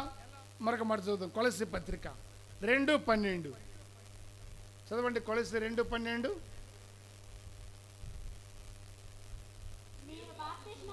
మీరు బాప్తిస్మమందు ఆయనతో కూడా పాతి పెట్టబడిన వారై ఆయనను మృతుల నుండి లేపిన దేవుని ప్రభావమందు విశ్వసించుట ద్వారా ఆయనతో కూడా లేచితిరి. హల్లెలూయా. చూసారు ఎంత చక్కటి మాట రాస్తున్నాడో? మీరు బాప్తిస్మమందు ఆయనతో కూడా పాతి పెట్టబడిన వారై. బాప్తిజం పొందితే ఏమైనట్టు? యోర్దాన్ అంటే మరణం, బాప్తిజం అంటే పాపం నిమిత్తమై పాతి పెట్టబడటం. ఎవరితో? క్రీస్తుతో కూడా పాతి పెట్టడం. క్రీస్తు ఎందుకు పాతి పెట్టబడ్డాడో? మన పాపముల నిమిత్తమై, మనం తిరిగి జీవించు నిమిత్తమై. ఆయన తిరిగి మరలా జీవించాడు, లేచాడు మృతుల్లో నుంచి. అయితే వాక్యం అంటుంది, మీరు బాప్తిస్మమందు ఆయనతో కూడా పాతి పెట్టబడిన వారై. అంటే బాప్తిస్మం పొందినప్పుడు పాపం విషయం మనం క్రీస్తుతో కూడా పాతి పెట్టబడతాము. ఆయనను మృతులలో నుండి లేపిన దేవుని ప్రభావమందు విశ్వసించడం ద్వారా. చూసారా, దేవుడు క్రీస్తుని మృతుల్లో నుంచి లేపాడు. ఆ సంగతిని మనం విశ్వసించడం ద్వారా ఆయనతో కూడా తిరిగి లేచిన వాళ్ళం. అంటే పాపం నిమిత్తమై చచ్చిన వాళ్ళము, నీతి నిమిత్తము దేవుని రాజ్యం నిమిత్తమై మనము బ్రతికి ఉన్న వాళ్ళం. కనుక ఏమవ్వాలి అంటే, ఎప్పుడైతే ఈ అనుభవంలోకి వస్తామో అప్పుడు మన ప్రాచీన స్వభావము తొలగిపోతుంది. ప్రాచీన స్వభావము సిలువ వేయబడుతుంది. ప్రాచీన పురుషుడు ఏమవుతాడు? సిలువ వేయబడతాడు. ఎవరైనా ఏంటన్నా ఇప్పుడు చేయట్లేదా? ఒక వ్యక్తిని అడిగాడు, చాలా కాలం తర్వాత కలిసాం బావా, వెళ్దామా, షాప్కి వెళ్దామా, కూర్చుందామా, చాలా కాలం తర్వాత కలిసాం మామ, ఏంటి సంగతి మామ, వదిలిపెడతావు, నువ్వేం పట్టించుకోవట్లేదు మామ, నీకు అంత దూరం నుంచి వస్తే అంటే యేసుప్రభుని నమ్ముకుని అంటాడు. అంటే వీళ్ళు ఏమంటున్నారు? అతను కలిసి కూర్చొని తాగుదాము, తదనాలు ఆడదామంటున్నారు. అదే కదా అప్పటిదాకా ఏలింది, వేరు ప్రభువులు ఏలేరు. ఈయన ఒక్కడ ప్రభుని నమ్ముకున్నాడు. ఈయనంటాడు వాడెప్పుడో చచ్చిపోయాడు, వాడెప్పుడో సిలువ వేయబడ్డాడు, పాప నిమిత్తం చచ్చిపోయాడు. ఇప్పుడు ఉండేది వాడు కాదు, వేరేవాడు. ఎవరో నీతి నిమిత్తము క్రీస్తుతో కూడా బ్రతుకున్నవాడే ఇతను మాత్రమే ఉన్నాడు. మరి ప్రాచీన స్వభావం చచ్చిపోయింది. నిజానికి మనిషి స్వభావమా? స్వభావం. అందుకని స్వభావాన్ని, ఆ వ్యక్తిత్వాన్ని వ్యక్తికి ఉపయోగించి మాట్లాడుతుంది వాక్యం. అందుకని ఈయనంటున్నాడు వాడు ఎప్పుడో చచ్చిపోయాడు. నేనే అనుకోండి ఆ వ్యక్తిని, ఆ మనోహర్ ఎప్పుడో చచ్చిపోయాడు. ఇప్పుడున్న మనోహరు వేరే, అవన్నీ లేవు. మళ్ళీ అప్పుడప్పుడు ఏమేమి చేశాను అనుకుంటున్నాను. మరలా మీకంటే పెద్ద సీనియర్ని కాదు నేను. గట్టిగా చెప్పండి హల్లెలూయా. అంటే ఒక వ్యక్తిని, ఒక వ్యక్తిత్వాన్ని ఎప్పుడైతే వదులుకుంటామో దాన్ని చంపిన దాంతో సమానంగా చూస్తాం. కాబట్టి ఎప్పుడైతే ఈ పాపము నిమిత్తమై చచ్చి నీతి నిమిత్తం బతుకుతామో ఏం జరుగుతుంది? క్రీస్తుతో కూడా మనము సిలువ వేయబడిన వాళ్ళం అవుతాము. మృతుల్లో నుంచి ఆయన లేచినట్లుగా మనము జీవించ నిమిత్తము, నీతి నిమిత్తము ఆయనతో కూడా లేపబడిన వారం అవుతాం. ఇది జరగాలంటే విధేయత. చెప్పండి. ఇప్పుడు మనలో యేసు ప్రభు శిలువ మరణం పొందేంత విధేయత చూపిన వాడుగా అని రాస్తుంది. మన శిలువ మోస్తే కదా విధేయత. సగం నరుక్కుంటే విధేయతనేనా? కాదు, అవిధేయత. దానివల్ల అనర్థాలు, నష్టాలు తప్ప ఇంకేమీ లేవు. కనుక దేవుడు మీకు ఇచ్చాడు భారం. అది దేవుని వాక్యంలో నుండి కొన్ని సంగతులు, కొన్ని సందర్భాలు, కొన్ని విషయాలు మనకు దేవుడు బయలుపరుస్తాడు. వాటిని నేర్చుకొని వెంబడించాలి. కానీ నాకు నచ్చలేదు, నచ్చింది, ఇది అవును ఇది కాదు అని మనం జడ్జి చేయకూడదు. మనం జడ్జిమెంట్ ఇచ్చి మన వ్యక్తిత్వాన్ని మనకు నచ్చినట్టుగా మనం మార్చుకోకూడదు. వాక్యం ఏమంటుంది? నా బాధ్యత ఎంతవరకు, నేను ఎంత సిలువ మొయ్యాలి, ఎంత దూరం మొయ్యాలి, ఆ మోసే భారాన్ని తీసి మధ్యలో కింద పడేయచ్చా, సగం నరుక్కోవచ్చా? వాక్యం ఒప్పుకుంటుందా? ఈ సంగతులు గ్రహించాలి. అటు కృప దేవుడు మనకు అనుగ్రహించునుగాక. విధేయత అంటే ప్రాచీన స్వభావాన్ని సిలువ వేసినప్పుడు విధేయత కలుగుతుంది. తర్వాత రెండవదిగా గలతీ పత్రిక 5వ అధ్యాయము 24వ వాక్యాన్ని చదవండి. గలతీ 5:24. క్రీస్తు యేసు సంబంధులు శరీరమును దాని ఇచ్చలతోనూ దురాశలతోనూ సిలువ వేసి ఉన్నారు. హల్లెలూయా. చెప్పండి ఆ మాట మరోసారి చెప్పండి. వాక్యం చెప్పండి. ఏం రాస్తుంది? క్రీస్తు యేసు సంబంధులు వాళ్ళ శరీరాన్ని దాని ఇచ్చలతోనూ దురాశలతోనూ సిలువ వేసి ఉన్నారు. క్రీస్తు యేసు సంబంధులు అంటే ఎవరు? దేవుడికి సంబంధించినవి. క్రీస్తు యేసు సంబంధులు అంటే ఎవరంటే చెప్పరంటండి. మీరు కాదా? మీ పేరు పెట్టి చదవండి. క్రీస్తు యేసు సంబంధం దగ్గర మీ పేరు పెట్టి చదవండి. క్రీస్తు యేసు సంబంధుల దగ్గర మీ పేరు పెట్టుకుని చదవండి. గట్టిగా చదవండి. గట్టి చదవండి మాస్టర్ గారు. మీరే ఆ పేరు తీసేసి మీ పేరు పెట్టి చదవండి. నా సంబంధులు ఇంటికి సంబంధులు కాదు, క్రీస్తు యేసు సంబంధులు. అదంతా తీసేసి మీ పేరు పెట్టండి. సంబంధులు కాదు, సంబంధులు అన్నారు కదా. సంబంధులు అంటే వాళ్ళు పట్టుకోకపోతే నన్ను వదిలేయని అర్థం.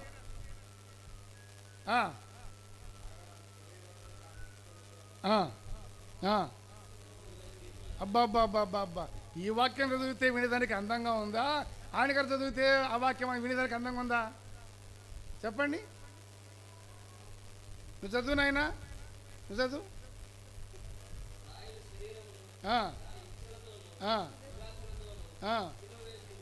ఆగడి ఎక్కువసేపు బతుకున్నాను నాయన నేను. ఇన్ని దెబ్బలు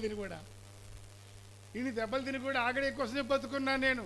దాన్ని చూద్దామని చూసి ఆనందించి, కళ్ళారా చూసి ఆనందిస్తే ఇక ఈ జీవితానికి, ఈ సేవకు సంతృప్తి కాకపోయినా పొందకపోయినా ఒక రవ్వైనా, వందలో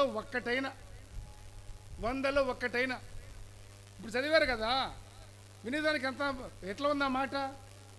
దేవుడికి దగ్గరైనట్టుగా, దేవుడితో సంబంధం కలిగినట్టుగా అనిపించిందా లేదా? అనిపిస్తుంది. వాక్యం అంత బలమైంది, వాక్యం అంత గొప్పది. నేను నా శరీరాన్ని దాని ఇచ్చలతోనో తర్వాత దానికున్న దురాశలతోనో ఏం చేశానో? సిలువ వేశాను.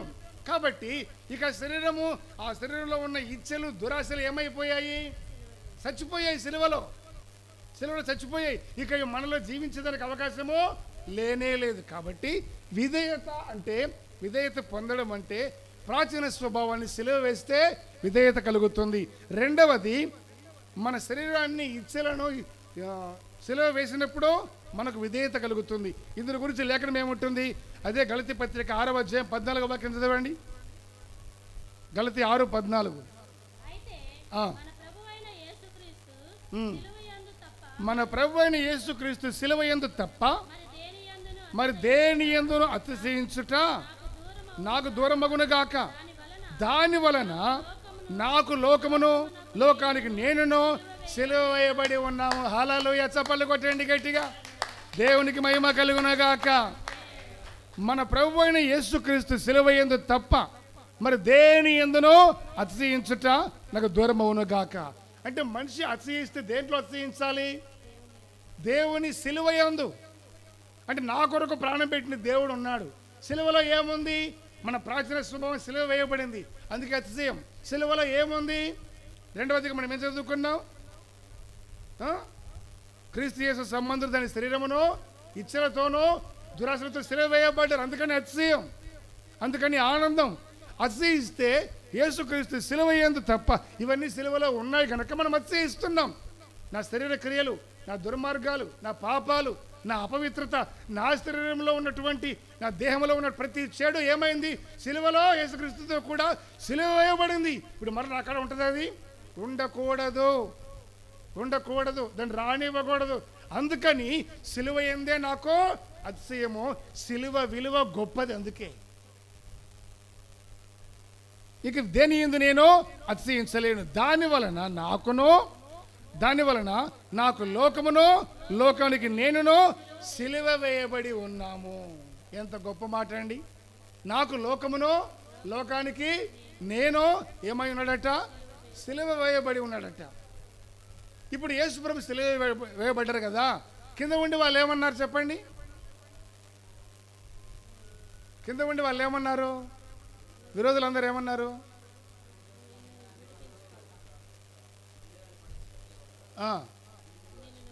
నువ్వు రక్షించుకో, అప్పుడు నమ్ముతాం. ఆ 3 మీకులు మీక్కుని కిందికి రా, మేము నమ్ముతాం. సిలువలో ఉండే దొంగల పక్కన ఉండే వాళ్ళు గెస్టులు, ఈ జ్ఞానులు ఏమన్నారు? అతి జ్ఞానులు, నువ్వు దిగు, సిలువ మీద దిగు, మమ్మల్ని కూడా దింపు.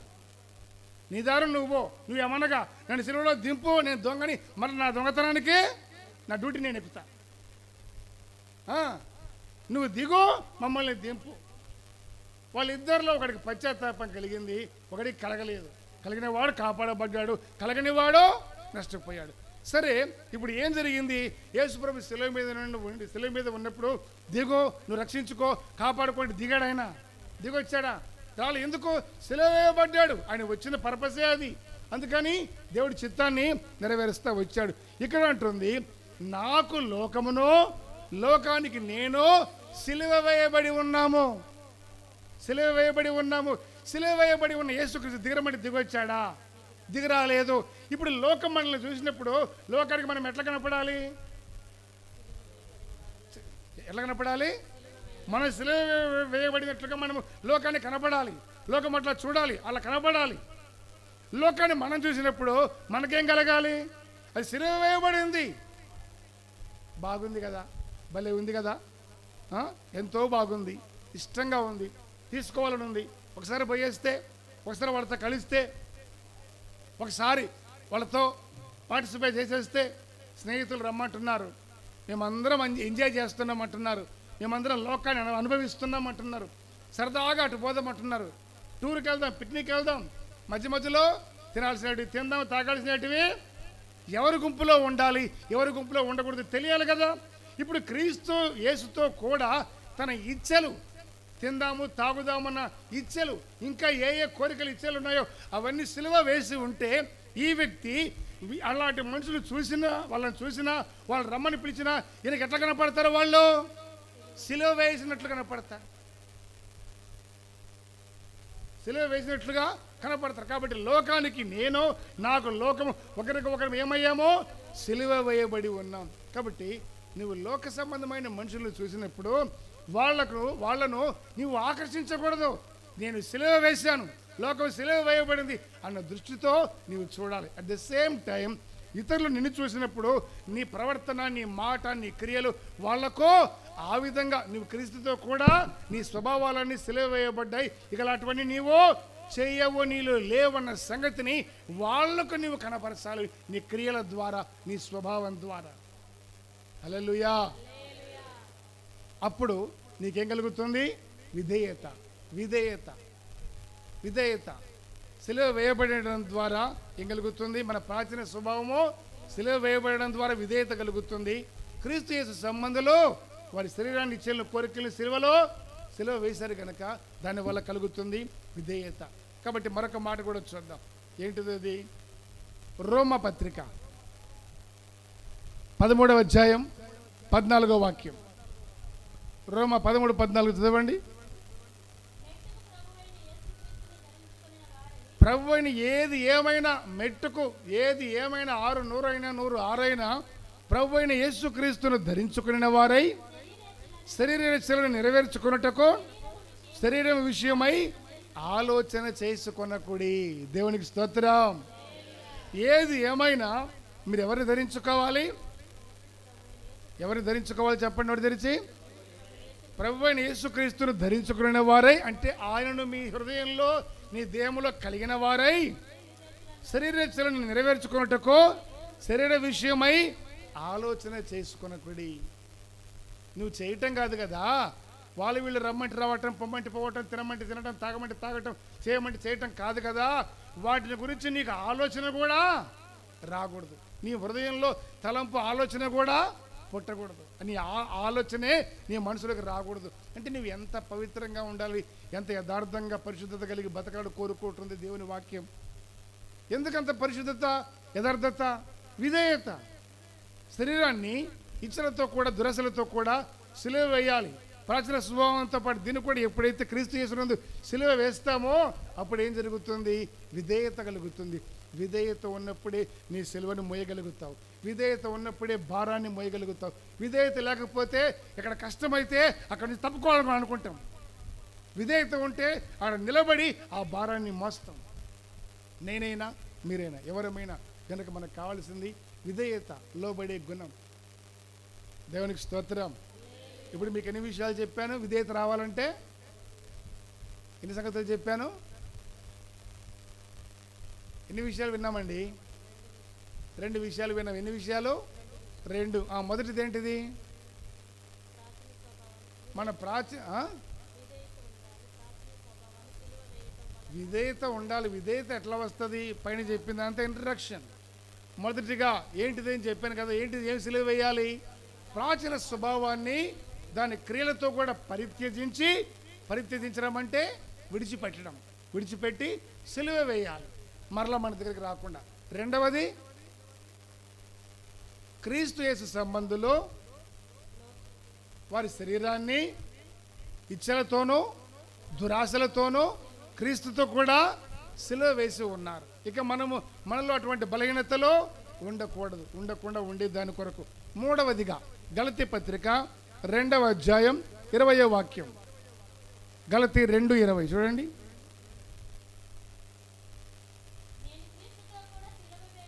నేను క్రీస్తుతో కూడా సిలువ వేయబడి ఉన్నాను. ఇకను జీవించువాడను నేను కాను, క్రీస్తే నా యందు జీవించుచున్నాడు. నేను ఇప్పుడు శరీరమందు జీవించుచున్న జీవితము నన్ను ప్రేమించి నా కొరకు తను తాను అప్పగించుకొనిన దేవుని కుమారుని యందలి విశ్వాసము వలన జీవించుచున్నాను. దేవునికి స్తోత్రం కలుగునుగాక. హల్లెలూయా. ఇక్కడ వాక్యాన్ని గమనిస్తే ఏమంటుంది వాక్యము? ఇకను జీవించువాడను నేను క్రీస్తుతో కూడా సిలువ వేయబడి ఉన్నాను, ఇకను జీవించువాడను నేను కాను. ఇప్పుడు నేను క్రీస్తుతో, నేను అనేటువంటి పేరు మనల్ని పెట్టుకుంటే మనవారు సిలువ వేయబడి ఉన్నాడు, ఇకను జీవించువాడను నేను కాను. ఇప్పుడు నేనేమయ్యాను? సిలువ వేయబడిన క్రీస్తుతో కూడా.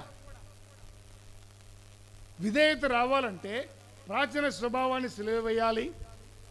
క్రీస్తు యేసు సంబంధులు దాని శరీరమును ఇచ్చలతో దురాశలతో సిలువ వేయాలి. ఇక్కడ చూస్తే క్రీస్తుతో కూడా నీవే సిలువ వేయబడాలి. ఇక నీవు సిలువ వేయబడితే సిలువలో యేసుప్రభు ఏమయ్యాడు? మరణించాడు. చెప్పండి, సిలువలో యేసుప్రభు ఏమయ్యాడు? ఇప్పుడు మనం జీవిస్తున్నామా చచ్చిపోయామా? ఇప్పుడు జీవిస్తున్నామా చచ్చిపోయామా? జీవిస్తున్నాం. జీవించేది ఎవరు లోపల? క్రీస్తే జీవిస్తున్నాడు. మరి నేను సిలువలో ఉన్నాను, సిలువ వేయబడ్డాను. ఇక నువ్వు జీవించున్నది నేను కాను, ఎవరు? క్రీస్తు నా యందుండి జీవిస్తున్నాడు. కాబట్టి వాక్యాన్ని గమనిస్తే ఇక నువ్వు జీవించువాడు నేను కాను, క్రీస్తు నా యందుండి జీవించుచున్నాడు. నేను ఇప్పుడు శరీరమందు జీవించుచున్న జీవితము నన్ను ప్రేమించి నా కొరకు తను తాను అప్పగించుకున్న దేవుని కుమారుని యందలి విశ్వాసము వలన జీవించుచున్నాను. జీవించేది నేను కాదు, క్రీస్తు జీవిస్తున్నాడు. క్రీస్తు నా యందు జీవిస్తున్నాడు. నేను ఇప్పుడు శరీరం మందు కనబడుతున్నానే, నన్ను అనుకుంటున్నారే, అది నేను కాదు. నన్ను ప్రేమించి నా కొరకు తను తాను అప్పగించుకున్న విధేయత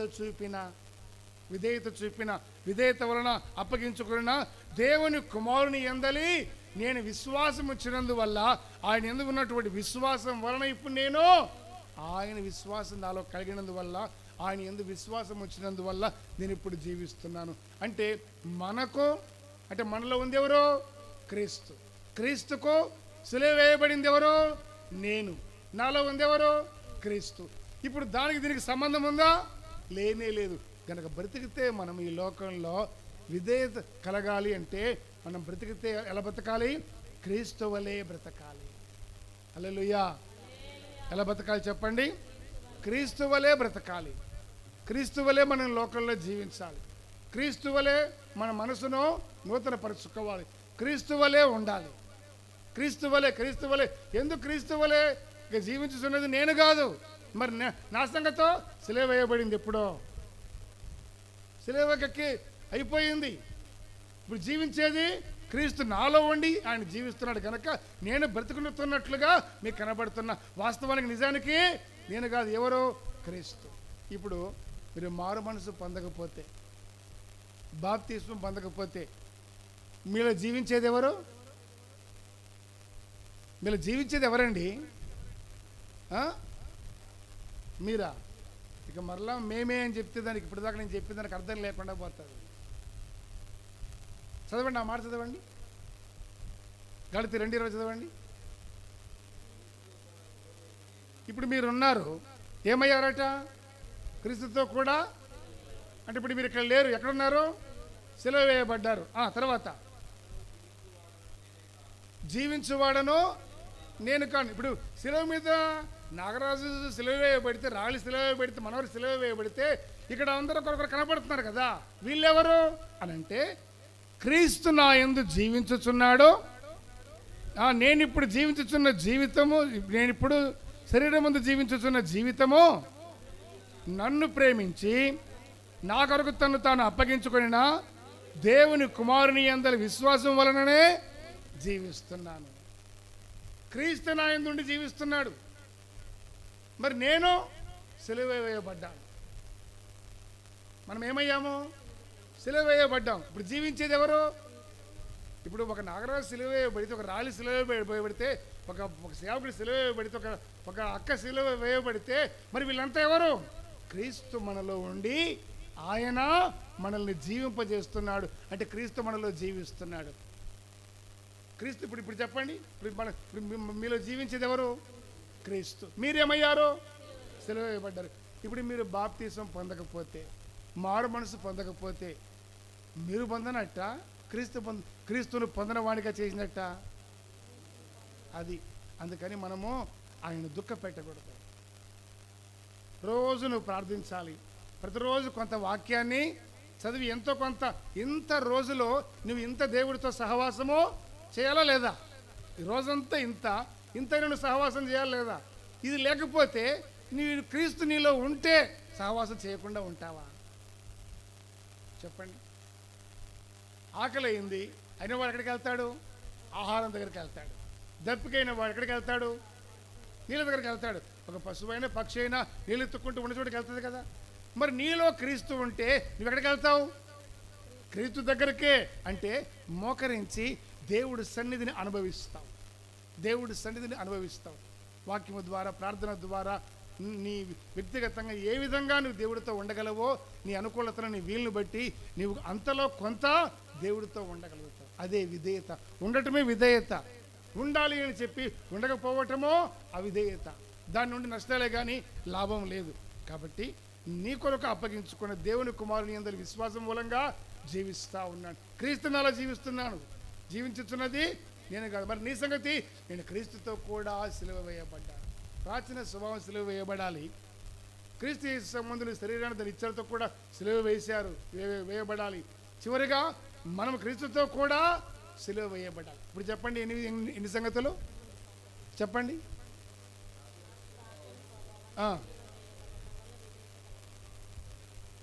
శరీరాన్ని ఇచ్చలతో, దురాశలతో సిలువ వేశారు. క్రీస్తుతో కూడా సిలువ వేసిన మనిషి యొక్క అనుభవాలు ఎలా ఉంటాయి? క్రీస్తుతో కూడా సిలువ వేయబడినటువంటి ఆ మనిషి యొక్క ఆ వ్యక్తిత్వాలు, స్వభావాలు. ఇప్పుడు మనం వేయబడ్డమని మనం చెప్పుకుంటున్నాము. మనం ఎలాగున్నాం? వాక్యం ఏం కోరుకుంటుంది? కొలస్సీ పత్రిక చదవండి. ఆ వ్యక్తి సిలువ వేయబడితే ఏం జరుగుతుంది? కొలస్సీ పత్రిక 3వ అధ్యాయం 3వ వాక్యం.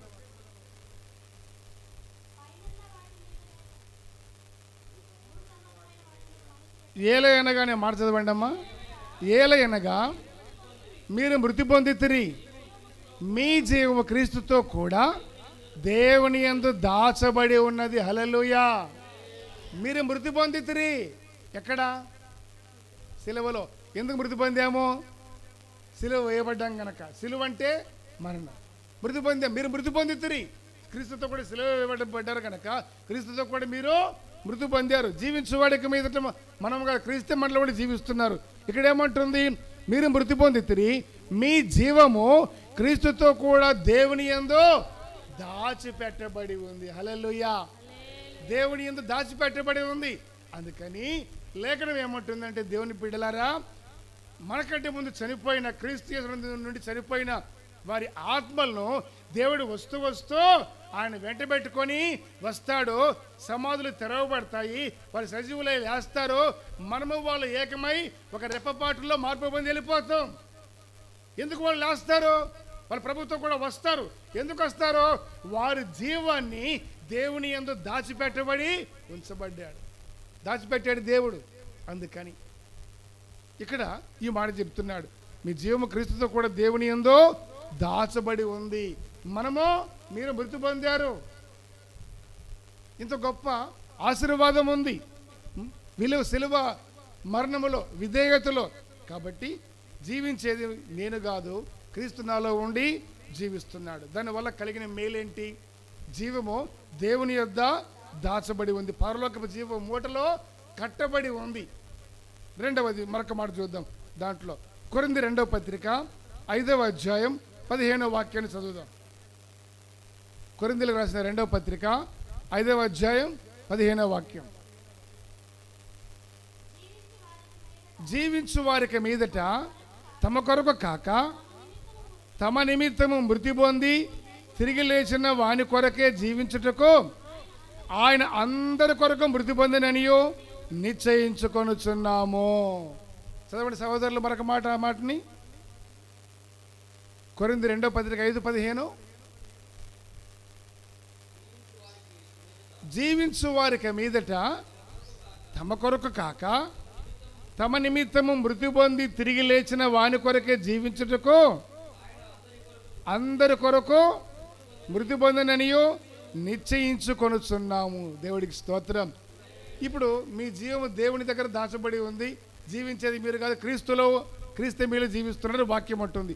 అలా జీవించే మనము ఇక మీదట మన కొరకు జీవించకూడదు. క్రీస్తు తన కొరకు జీవించాడా? మనుషులందరి కొరకు జీవించాడా? జీవించినా మరణించినా తిరిగి లేచినా మనుషులందరి కొరకే కదా. అలాగనే మనం మన కొరకు జీవించాం సిలువ వేయబడినంత కాలం. ఇప్పుడు క్రీస్తుతో కూడా సిలువ వేయబడ్డాం, విధేయులమయ్యాం, విధేయత తెలుసుకున్నాం. కాబట్టి జీవించేటువంటి మనము ఇక మీదట మన కొరకు జీవించకూడదు, మన కొరకు మాత్రమే గాక ఏమంటుంది వాక్యము? తమ నిమిత్తము కాక, చదవండి మొదటి నుంచి చదువుమా.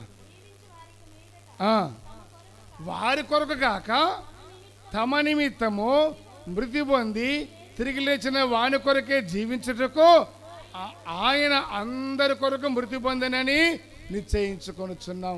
నా దేవుడు నా కొరకు అందరి కొరకు మృతి పొందాడు. అందరిలో నా కొరకు నేను కూడా ఉన్నాను కాబట్టి నా కొరకు మృతి పొందాడు. ఎందుకు? నేను అందరి కొరకు జీవించాలి ఆయన వలె. దేవుడికి స్తోత్రం కలుగును గాక.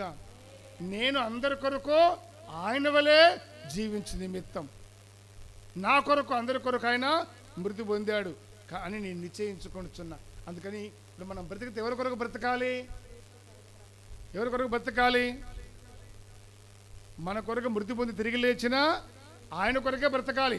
ఆయన ఎందుకొరకు మృతి పొందాడు? ఎవరి కొరకు మృతి పొందాడు? అందరి కొరకు. ఎవరి కొరకు? అందరి కొరకు. అందరి కొరకు. ఇప్పుడు మనం ఎవరి కోసం బతకాలి? అందరి కోసం బతకాలి.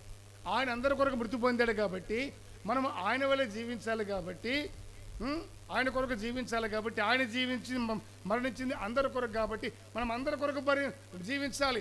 అందరి కొరకు జీవించడం అంటే అందరికీ క్రీస్తు యేసునందు విధేయత ఉందని మనము అందరికీ మనలో విధేయత కనబరుచు నిమిత్తమే మనము జీవించాలి. అవిధేయులంగా ఉండేదానికి కాదు, అక్రమంగా ఉండేదానికి కాదు, వీళ్ళు ఇంతే అని అనిపించుకునేదానికి కాదు, వీళ్ళు ప్రార్థించారు అని చెప్పించుకునేదానికి కాదు. అందరికీ విధేయతను కనబరిచేదానికి, క్రీస్తు మనలో అందరికి కనబడేదానికి. ఎందుకు? క్రీస్తు మనలో ఉండి జీవిస్తున్నాడు కనుక. అందరి వలె మనము ఉండక అందరిలో ప్రత్యేకించబడినటువంటి అనుభవం ఏమిటది? విధేయత. సిలువ మరణం పొందినంతగా ఈ అనుభవాన్ని మనం సంపాదించుకున్నట్లయితే సిలువ విలువ నీ జీవితకాలం అంతా నీవు అనుభవిస్తావు. ఆయన అందరి కొరకు మృతి పొందాడు, అందరి కొరకు తిరిగి లేచాడు. మనం ఆయన వలె ఉండేదానికి ఆయనకు అప్పగించుకున్నాం, సిలువ వేయబడ్డాం. ఇప్పుడు మనం ఆయన అందరి కొరకు మృతి పొందాడు కనుక క్రీస్తు కొరకు మనం బ్రతకాలి. కాబట్టి క్రీస్తు అందరి కొరకు చచ్చిపోయాడు కనుక మనం అందరి కొరకు బ్రతకాలి. అందరికీ క్రీస్తుని మనము పరిచయం చేయాలి. నువ్వు చెప్పకపోయినా ఏం చేసినా నీ క్రియల ద్వారా, నీ మాటల ద్వారా, నీ పద్ధతి ద్వారా, నీ సత్ప్రవర్తన ద్వారా క్రీస్తుని కనపరచాలి.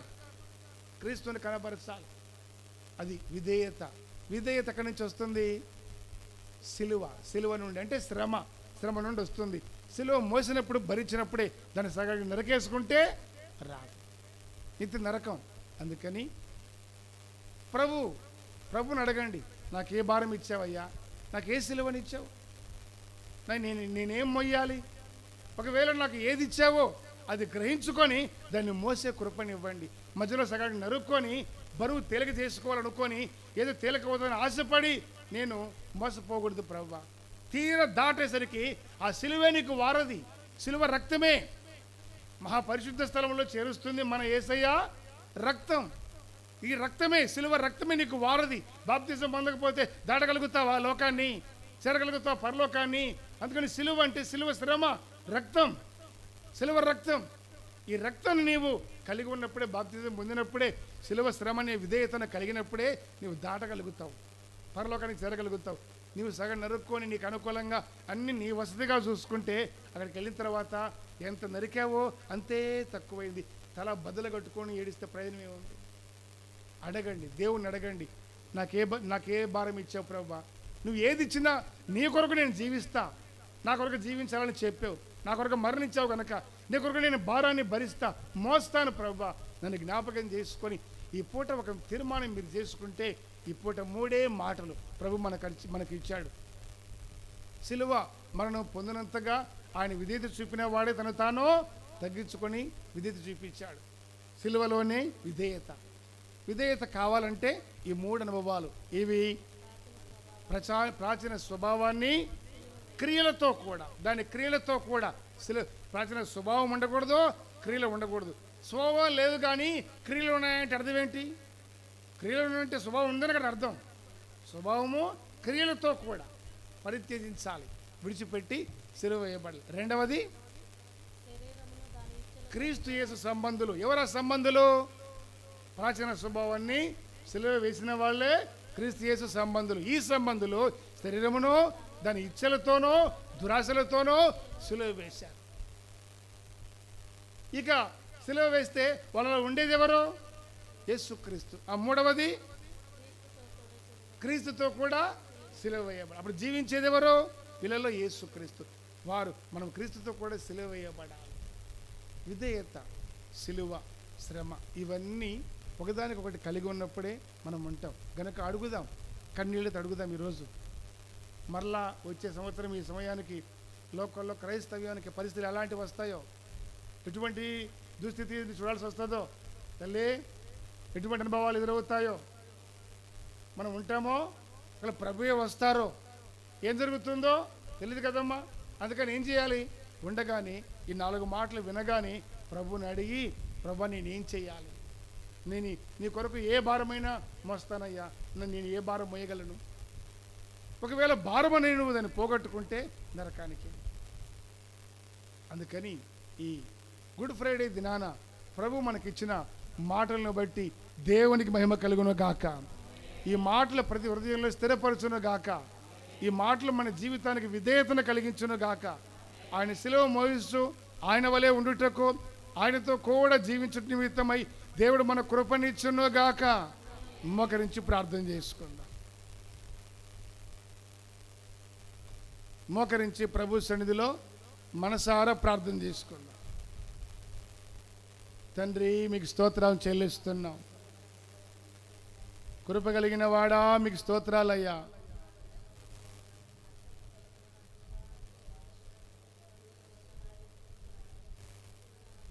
అందరము నోటి తెరిచి మనసారా ఈ గుడ్ ఫ్రైడే దినాన ఒక ప్రత్యేకమైనటువంటి అనుభవాన్ని దేవుడు మనకు అనుగ్రహించాడు. తండ్రి, మీకు స్తోత్రం చెల్లిస్తున్నామయ్యా.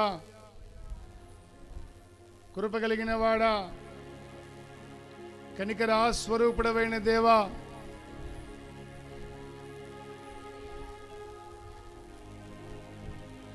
మీ చేతులకు అప్పగించుకుంటున్నాము నాయన. ఒంటరిగా ఆయన సిలువను ఎత్తుకొని వెళుతున్నాడు. ఒంటరిగా తనొక్కడే సిలువను మోసుకొని మోయలేని భారాన్ని మోస్తున్నాడు. ఎందుకొరకు? ఏ లాభం కొరకు? ఏ ప్రయోజనం కొరకు? నీ ప్రాచీన స్వభావాన్ని సిలువ వేస్తావని, క్రీస్తు యేసు సంబంధివై నీ శరీర స్వభావాలను సిలువ వేస్తావని, నువ్వు క్రీస్తుతో కూడా సిలువ వేయబడతావని. ఎందుకు వేయబడాలి? నీలో ఆయన జీవించాలని కోరుకున్నాడు గనక. ఎందుకు జీవించాలి నీలో యేసుక్రీస్తు? నీలో ప్రజలకు ఆయన కనబడాలి అంటే నిన్ను ఆయనలాగా చూపించుకోవాలనుకుంటున్నాడు. ఎంత ప్రేమ, ఎంత ప్రేమ! యేసయ్యా, ఓ తీర్మానం చేసుకుందాం, ప్రభువుకు అప్పగించుకుందాం. తండ్రి, మీకు స్తోత్రం అయ్యా. నోటి తెరుద్దాం, దేవుని బిడ్డలారా, నోటి తెరుద్దాం. కొద్దిసేపు నోటి తెరిచి మనసారా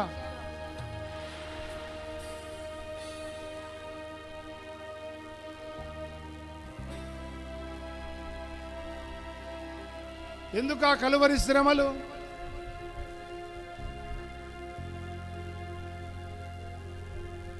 ఆయన దప్పికొన్నాడు. యేసు ప్రభు ఆత్మీయతను, భక్తిని లోకంలో ఆకలితో మొదలుపెట్టాడు, దాహముతో సిలువలో ముగించాడు. అది ఆయన ఆత్మీయ జీవితంలో ఆయన పొందినది, మన నుండి ఆయన కలిగింది. అది బల్లెపు పోటులు, వీపు మీద పిడిగుద్దులు, నాగటి చాళ్ళుగా దున్నబడిన ఆయన దేహం. ఉమ్మ వేసేవాడికి ముఖాన్ని ఇచ్చాడు, గుద్దేవాడికి వీపునిచ్చాడు, పెరిగి వేసేవాడికి గడ్డాన్ని అప్పగించాడు, శిష్యుడికి తల్లిని అప్పగించాడు. ఏ శ్రమ లేకుండా ఆయన నమ్ముకున్నందుకు రక్షణ భాగ్యం ఇచ్చాడు. ఓ జీసస్, యేసయ్యా, ఓ తీర్మానం చేసుకుందాం, ప్రభువుకు అప్పగించుకుందాం. స్తోత్రము నాయనా.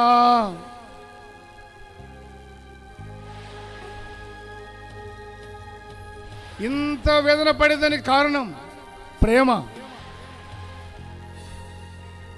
నీ ప్రాచీన స్వభావం నీలో ఉండకూడదు. అదిగో పాపపు సిలువను మోసాడే, ఆయనతో కూడా సిలువ వేయబడాలి. కారణం నీవు పాపం లేని వ్యక్తిగా ఉండాలి. ప్రేమ నీ మీద. క్రీస్తు యేసు సంబంధులు శరీరమును దాని ఇచ్చలతోనూ దురాశలతో సిలువ వేసి ఉన్నారు.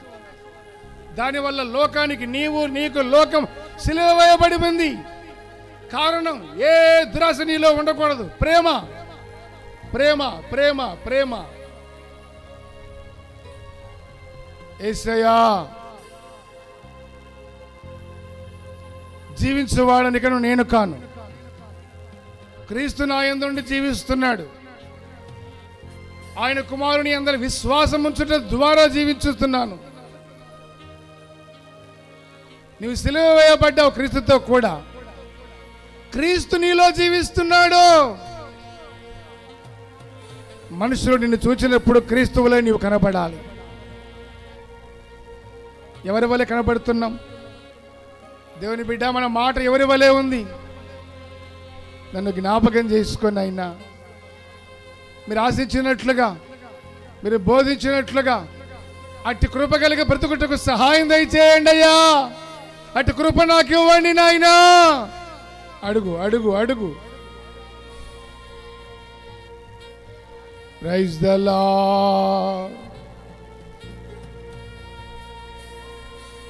మీ కృపతో సహాయం దయచేయండి.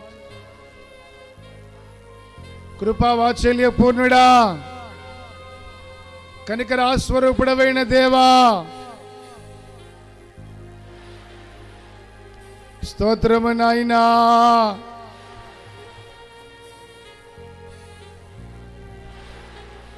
మీ కృపతో జ్ఞాపకం చేసుకోండి.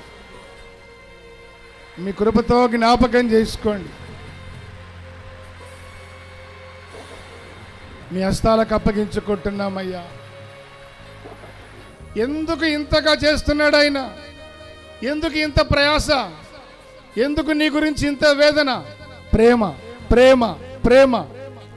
ప్రేమ త్యాగం చేస్తుంది కానీ, ప్రేమ ఇస్తుంది కానీ కావాలని కోరుకోదు. ప్రేమ త్యాగం చేస్తుంది కానీ స్వార్థాన్ని చూపించదు. కృపతో జ్ఞాపకం చేసుకోండి దేవా. యేసయ్యా, మీ కృపాహస్తాలకు సమర్పించుకుంటున్నాము తండ్రి. స్తోత్రము నాయనా.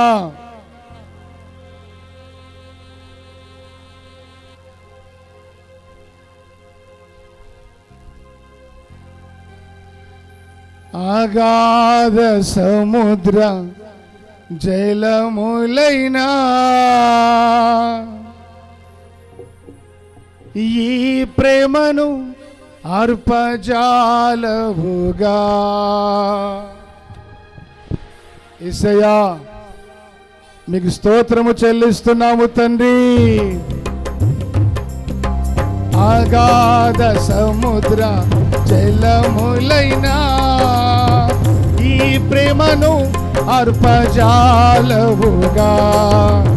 అగాధ సముద్ర జలములైనా ఈ ప్రేమను అర్పజాలవుగా.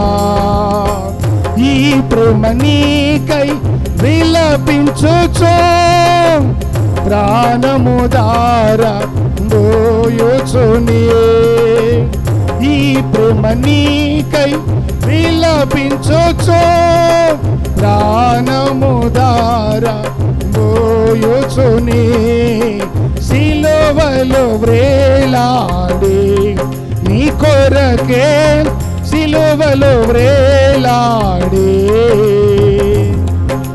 యేసు నిన్ను పిలచుచుండే. ఆలస్యమో నీవు చేయకుమో. యేసు నిన్ను పిలచుచుండే.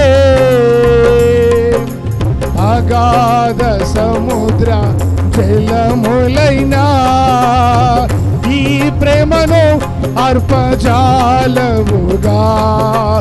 అగాధ సముద్ర జలములైనా ఈ ప్రేమను అర్పజాలవుగా. ఈ ప్రేమ నీకై విలపించుచో ప్రాణము దారా బోయుచునే. ఈ ప్రేమ నీకై విలపించుచో ప్రాణము దారా బోయుచునే. ఈ ప్రేమ నీకై విలపించుచో. ఈ ప్రేమ నీకై విలపించుచో. ఈ ప్రేమ నీకై విలపించుచో ప్రాణము దారా బోయుచునే. సిలువలో వ్రేలాడి నీ కొరకే సిలువలో వ్రేలాడి యేసు నిన్ను పిలచుచుండే. ఆలస్యమో నీవు చేయకుమో. యేసు నిన్ను పిలచుచుండే. యేసు నిన్ను పిలచుచుండే. ఆలస్యమో నీవు చేయకుమో. యేసు నిన్ను పిలచుచుండే. సిలువలో వ్రేలాడు నీ కొరకే సిలువలో వ్రేలాడు. యేసయ్యా స్తోత్రం. లోకానికి నీవు నీకు లోకము ఒకరికి ఒకరు సిలువ వేయబడినట్లుగా కనబడిన అనుభవాలలోకి రావాలి. యేసయ్యా విధేయత కలిగిన వారమై శిలువ మరణం పొందినంతగా విధేయత కలిగిన వారమై విధేయత రావాలి అంటే ప్రాచీన స్వభావం సిలువ వేయబడాలి. శరీరము ఇచ్చలు సిలువ వేయబడాలి. నీవు క్రీస్తుతో కూడా సిలువ వేయబడాలి. క్రీస్తు కొరకే జీవించాలి. క్రీస్తు నీ యందు జీవించాలి. నీవు క్రీస్తు వలె జీవించాలి. గ్లోరీ హల్లెలూయా. యేసయ్యా సిలువలో వ్రేలాడి నీ కొరకే సిలువలో వ్రేలాడి యేసు నిన్ను పిలచుచుండే. ఆలస్యమో నీవు చేయకుమో. యేసు నిన్ను పిలచుచుండే. ప్రభు రాబోతున్నాడు. ఆయన మేఘమండలి మీద ప్రత్యక్షము కాబోతున్నాడు. మహిమ కలిగిన ఆయన అక్కడ త్వరగా రాలేడు కనుక యేసయ్యా స్తోత్రము నాయనా. ఇక నువ్వు జీవించువాడవు నీవు కావు. క్రీస్తే నీలో ఉండి క్రీస్తే నాలో ఉండి. స్తోత్రమయ్యా యేసయ్యా. గ్లోరీ హల్లెలూయా. స్తోత్రము నాయనా. స్తోత్రము నాయనా. యేసయ్యా యేసయ్యా మీకు స్తోత్రం, స్తోత్రమయ్యా. Praise the lord.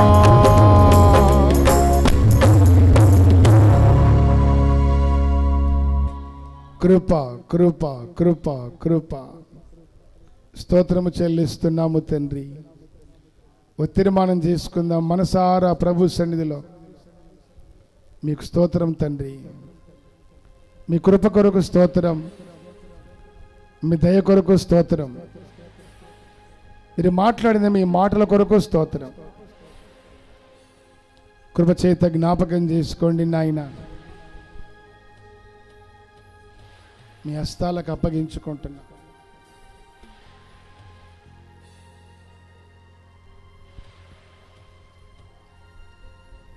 ఒక చిన్న తీర్మానం చేసుకుంటే ప్రభు సన్నిధిలో ఉండగానే, నేడు అనే సమయం నీకు ఉండగానే,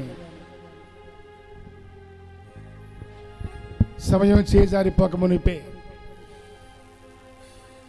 మరలా కావాలని ఎదురు చూడక మునిపే ప్రభుకి అప్పగించుకో. ఒక తీర్మానం చేసుకో. ఈ గుడ్ ఫ్రైడే రోజున, ఈ మంచి శుక్రవారం రోజున ఆయన శిలువ శ్రమ వలన విధేయత ఎలాగ మనకు కలుగుతాయి?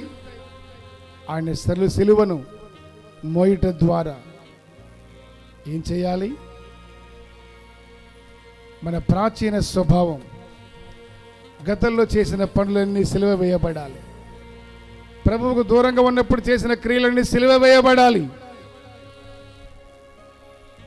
క్రీస్తు యేసు సంబంధులైతే శరీరమును, దాని ఇచ్చలు, శరీర ఇచ్చలు సిలువ వేయబడాలి. లోకానికి నీకు లోకం సిలువ వేయబడాలి. చివరిగా క్రీస్తుతో కూడా నేను సిలువ వేయబడాలి. తండ్రి మీకు స్తోత్రం చెల్లిస్తాను. ఆయన కొరకే జీవించాలి. నీ జీవము క్రీస్తు యేసునందు దాచబడి ఉన్నది, జీవము మూటలో కట్టబడి ఉన్నది. ప్రభువుని గురించి నీ మాటల కొరకే రెండు చేతులు ఎత్తి బిగ్గరగా స్తోత్రం చెప్దాం. స్తోత్రం స్తోత్రం స్తోత్రం. ఈ మాటలు అనుసరించి నడుచుకునే కృప, విధేయత మనకందరికీ దేవుడు అనుగ్రహించినట్లుగా స్తోత్రం చెప్దాం.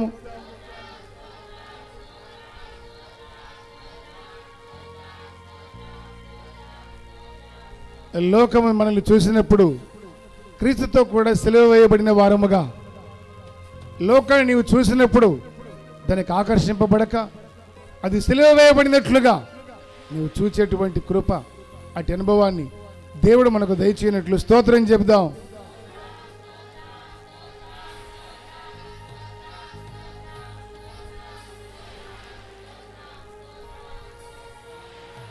ప్రతి వారు మారు మనస్సు రక్షణకు ఓ తీర్మానం చేసుకొని, ప్రభువా నేను ఏ విధంగా నీ సిలువను ఎత్తుకొని నీ వెంబడించగలను? నా కొరకు నీ భారం ఏమిచ్చావు? ఏమి కలిగి నేను ఉండాలి? అవగాహన కలిగి ప్రభు దగ్గర సంపాదించుకున్నట్టుకు కృపను దయచేయనట్లుగా దేవునికి స్తోత్రం చెప్దాం.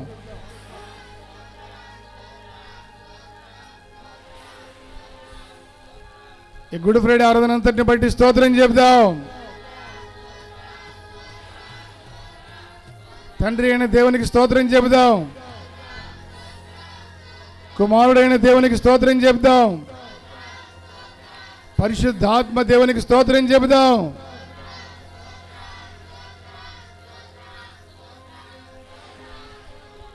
ప్రేమస్వరూపుడమైన మా తండ్రి, మీ పరిశుద్ధ నామానికి స్తోత్రము చెల్లిస్తున్నాం.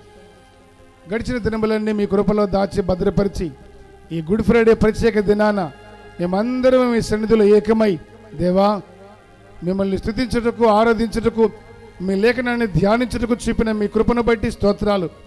లేఖనాల్లో నుంచి కొన్ని సంగతులు మీరు మాకు బయలుపరిచారయ్యా. మీరు మాట్లాడినందుకు స్తోత్రాలు. శిలువ మరణము చూపినంతగా విధేయత చూపించిన దేవుడవని, సిలువ వలన విధేయత కలుగుతుందని, తండ్రి సిలువలో ఏవేవి సిలువ వేయబడాలో ఈ సంగతులన్నీ మాకు బోధించిన వాడా మీకు స్తోత్రం. ప్రాచీన స్వభావం మా యందు ఉండక సిలువ వేయబట్ట కృప చూపించండి. మీకు స్తోత్రాలు చెల్లిస్తున్నాం. మీ సంబంధులముగా శరీర సంబంధమైన ప్రతి స్వభావాన్ని సిలువ వేయట కృప దయచేయండి. ప్రభు, మేము మీతో కూడా సిలువ వేయబడి మేముగా కాక మాలో మీరుండి జీవించుటకు కృప చూపించిన వాడా, దీని అంతటిని బట్టి మా ఎడల మీకున్న ప్రేమను వెల్లడిపరిచిన వాడా మీకు స్తోత్రాలు. మీ కృపాహస్తాలకు అప్పగించుకుంటున్నాం. ఈ మాటలు ప్రతి హృదయంలో స్థిరపరచండి, బలపరచండి, వేరేట్లుగా ఫలింపజేయండి. మీ బిడ్డలు ఈ మాటల ద్వారా ప్రభువా సమస్త విషయాలు కృపను పొందుదురుగాక, ప్రాచీన స్వభావాన్ని సిలువ వేయుదురుగాక, కృపతో జ్ఞాపకం చేసుకోనండి నాయన. వారి శరీర స్వభావాలు సిలువ వేయబడుదురుగాక, మీతో కూడా సిలువ వేయబడి మిమ్మల్ని వెంబడించుటూ కృప చూపుదురుగాక. ఈ కృపాహస్తాలకు అప్పగించుకుంటూ ఘనత మహిమ ప్రభావాలు పొందుకోమని మీ చేతులకు అప్పగించుకుంటూ మీ రాజ్యంలో మీతో యుగాలు ఉండే కృపనిచ్చి మహిమ పొందమని యేసుక్రీస్తు పరిశుద్ధ నామాన ప్రార్థించి వేడుకొనుచున్నాము తండ్రి, ఆమేన్. మన ప్రభు అయిన యేసుక్రీస్తు కృపయు, తండ్రి అయిన దేవుని ప్రేమయు, పరిశుద్ధాత్మ దేవుని సహవాసము, సమాధానం సకల పరిశుద్ధులకు ఈ గుడ్ ఫ్రైడే ఆరాధనలో పాలు పొందిన ప్రతి వారికి ఆయన కృప, క్షేమము, సమాధానము తోడై ఉండి విధేయతను అనుగ్రహించి మనల్ని అందరినీ విధేయుల స్వాస్థ్యములో మనల్ని చేర్చునుగాక.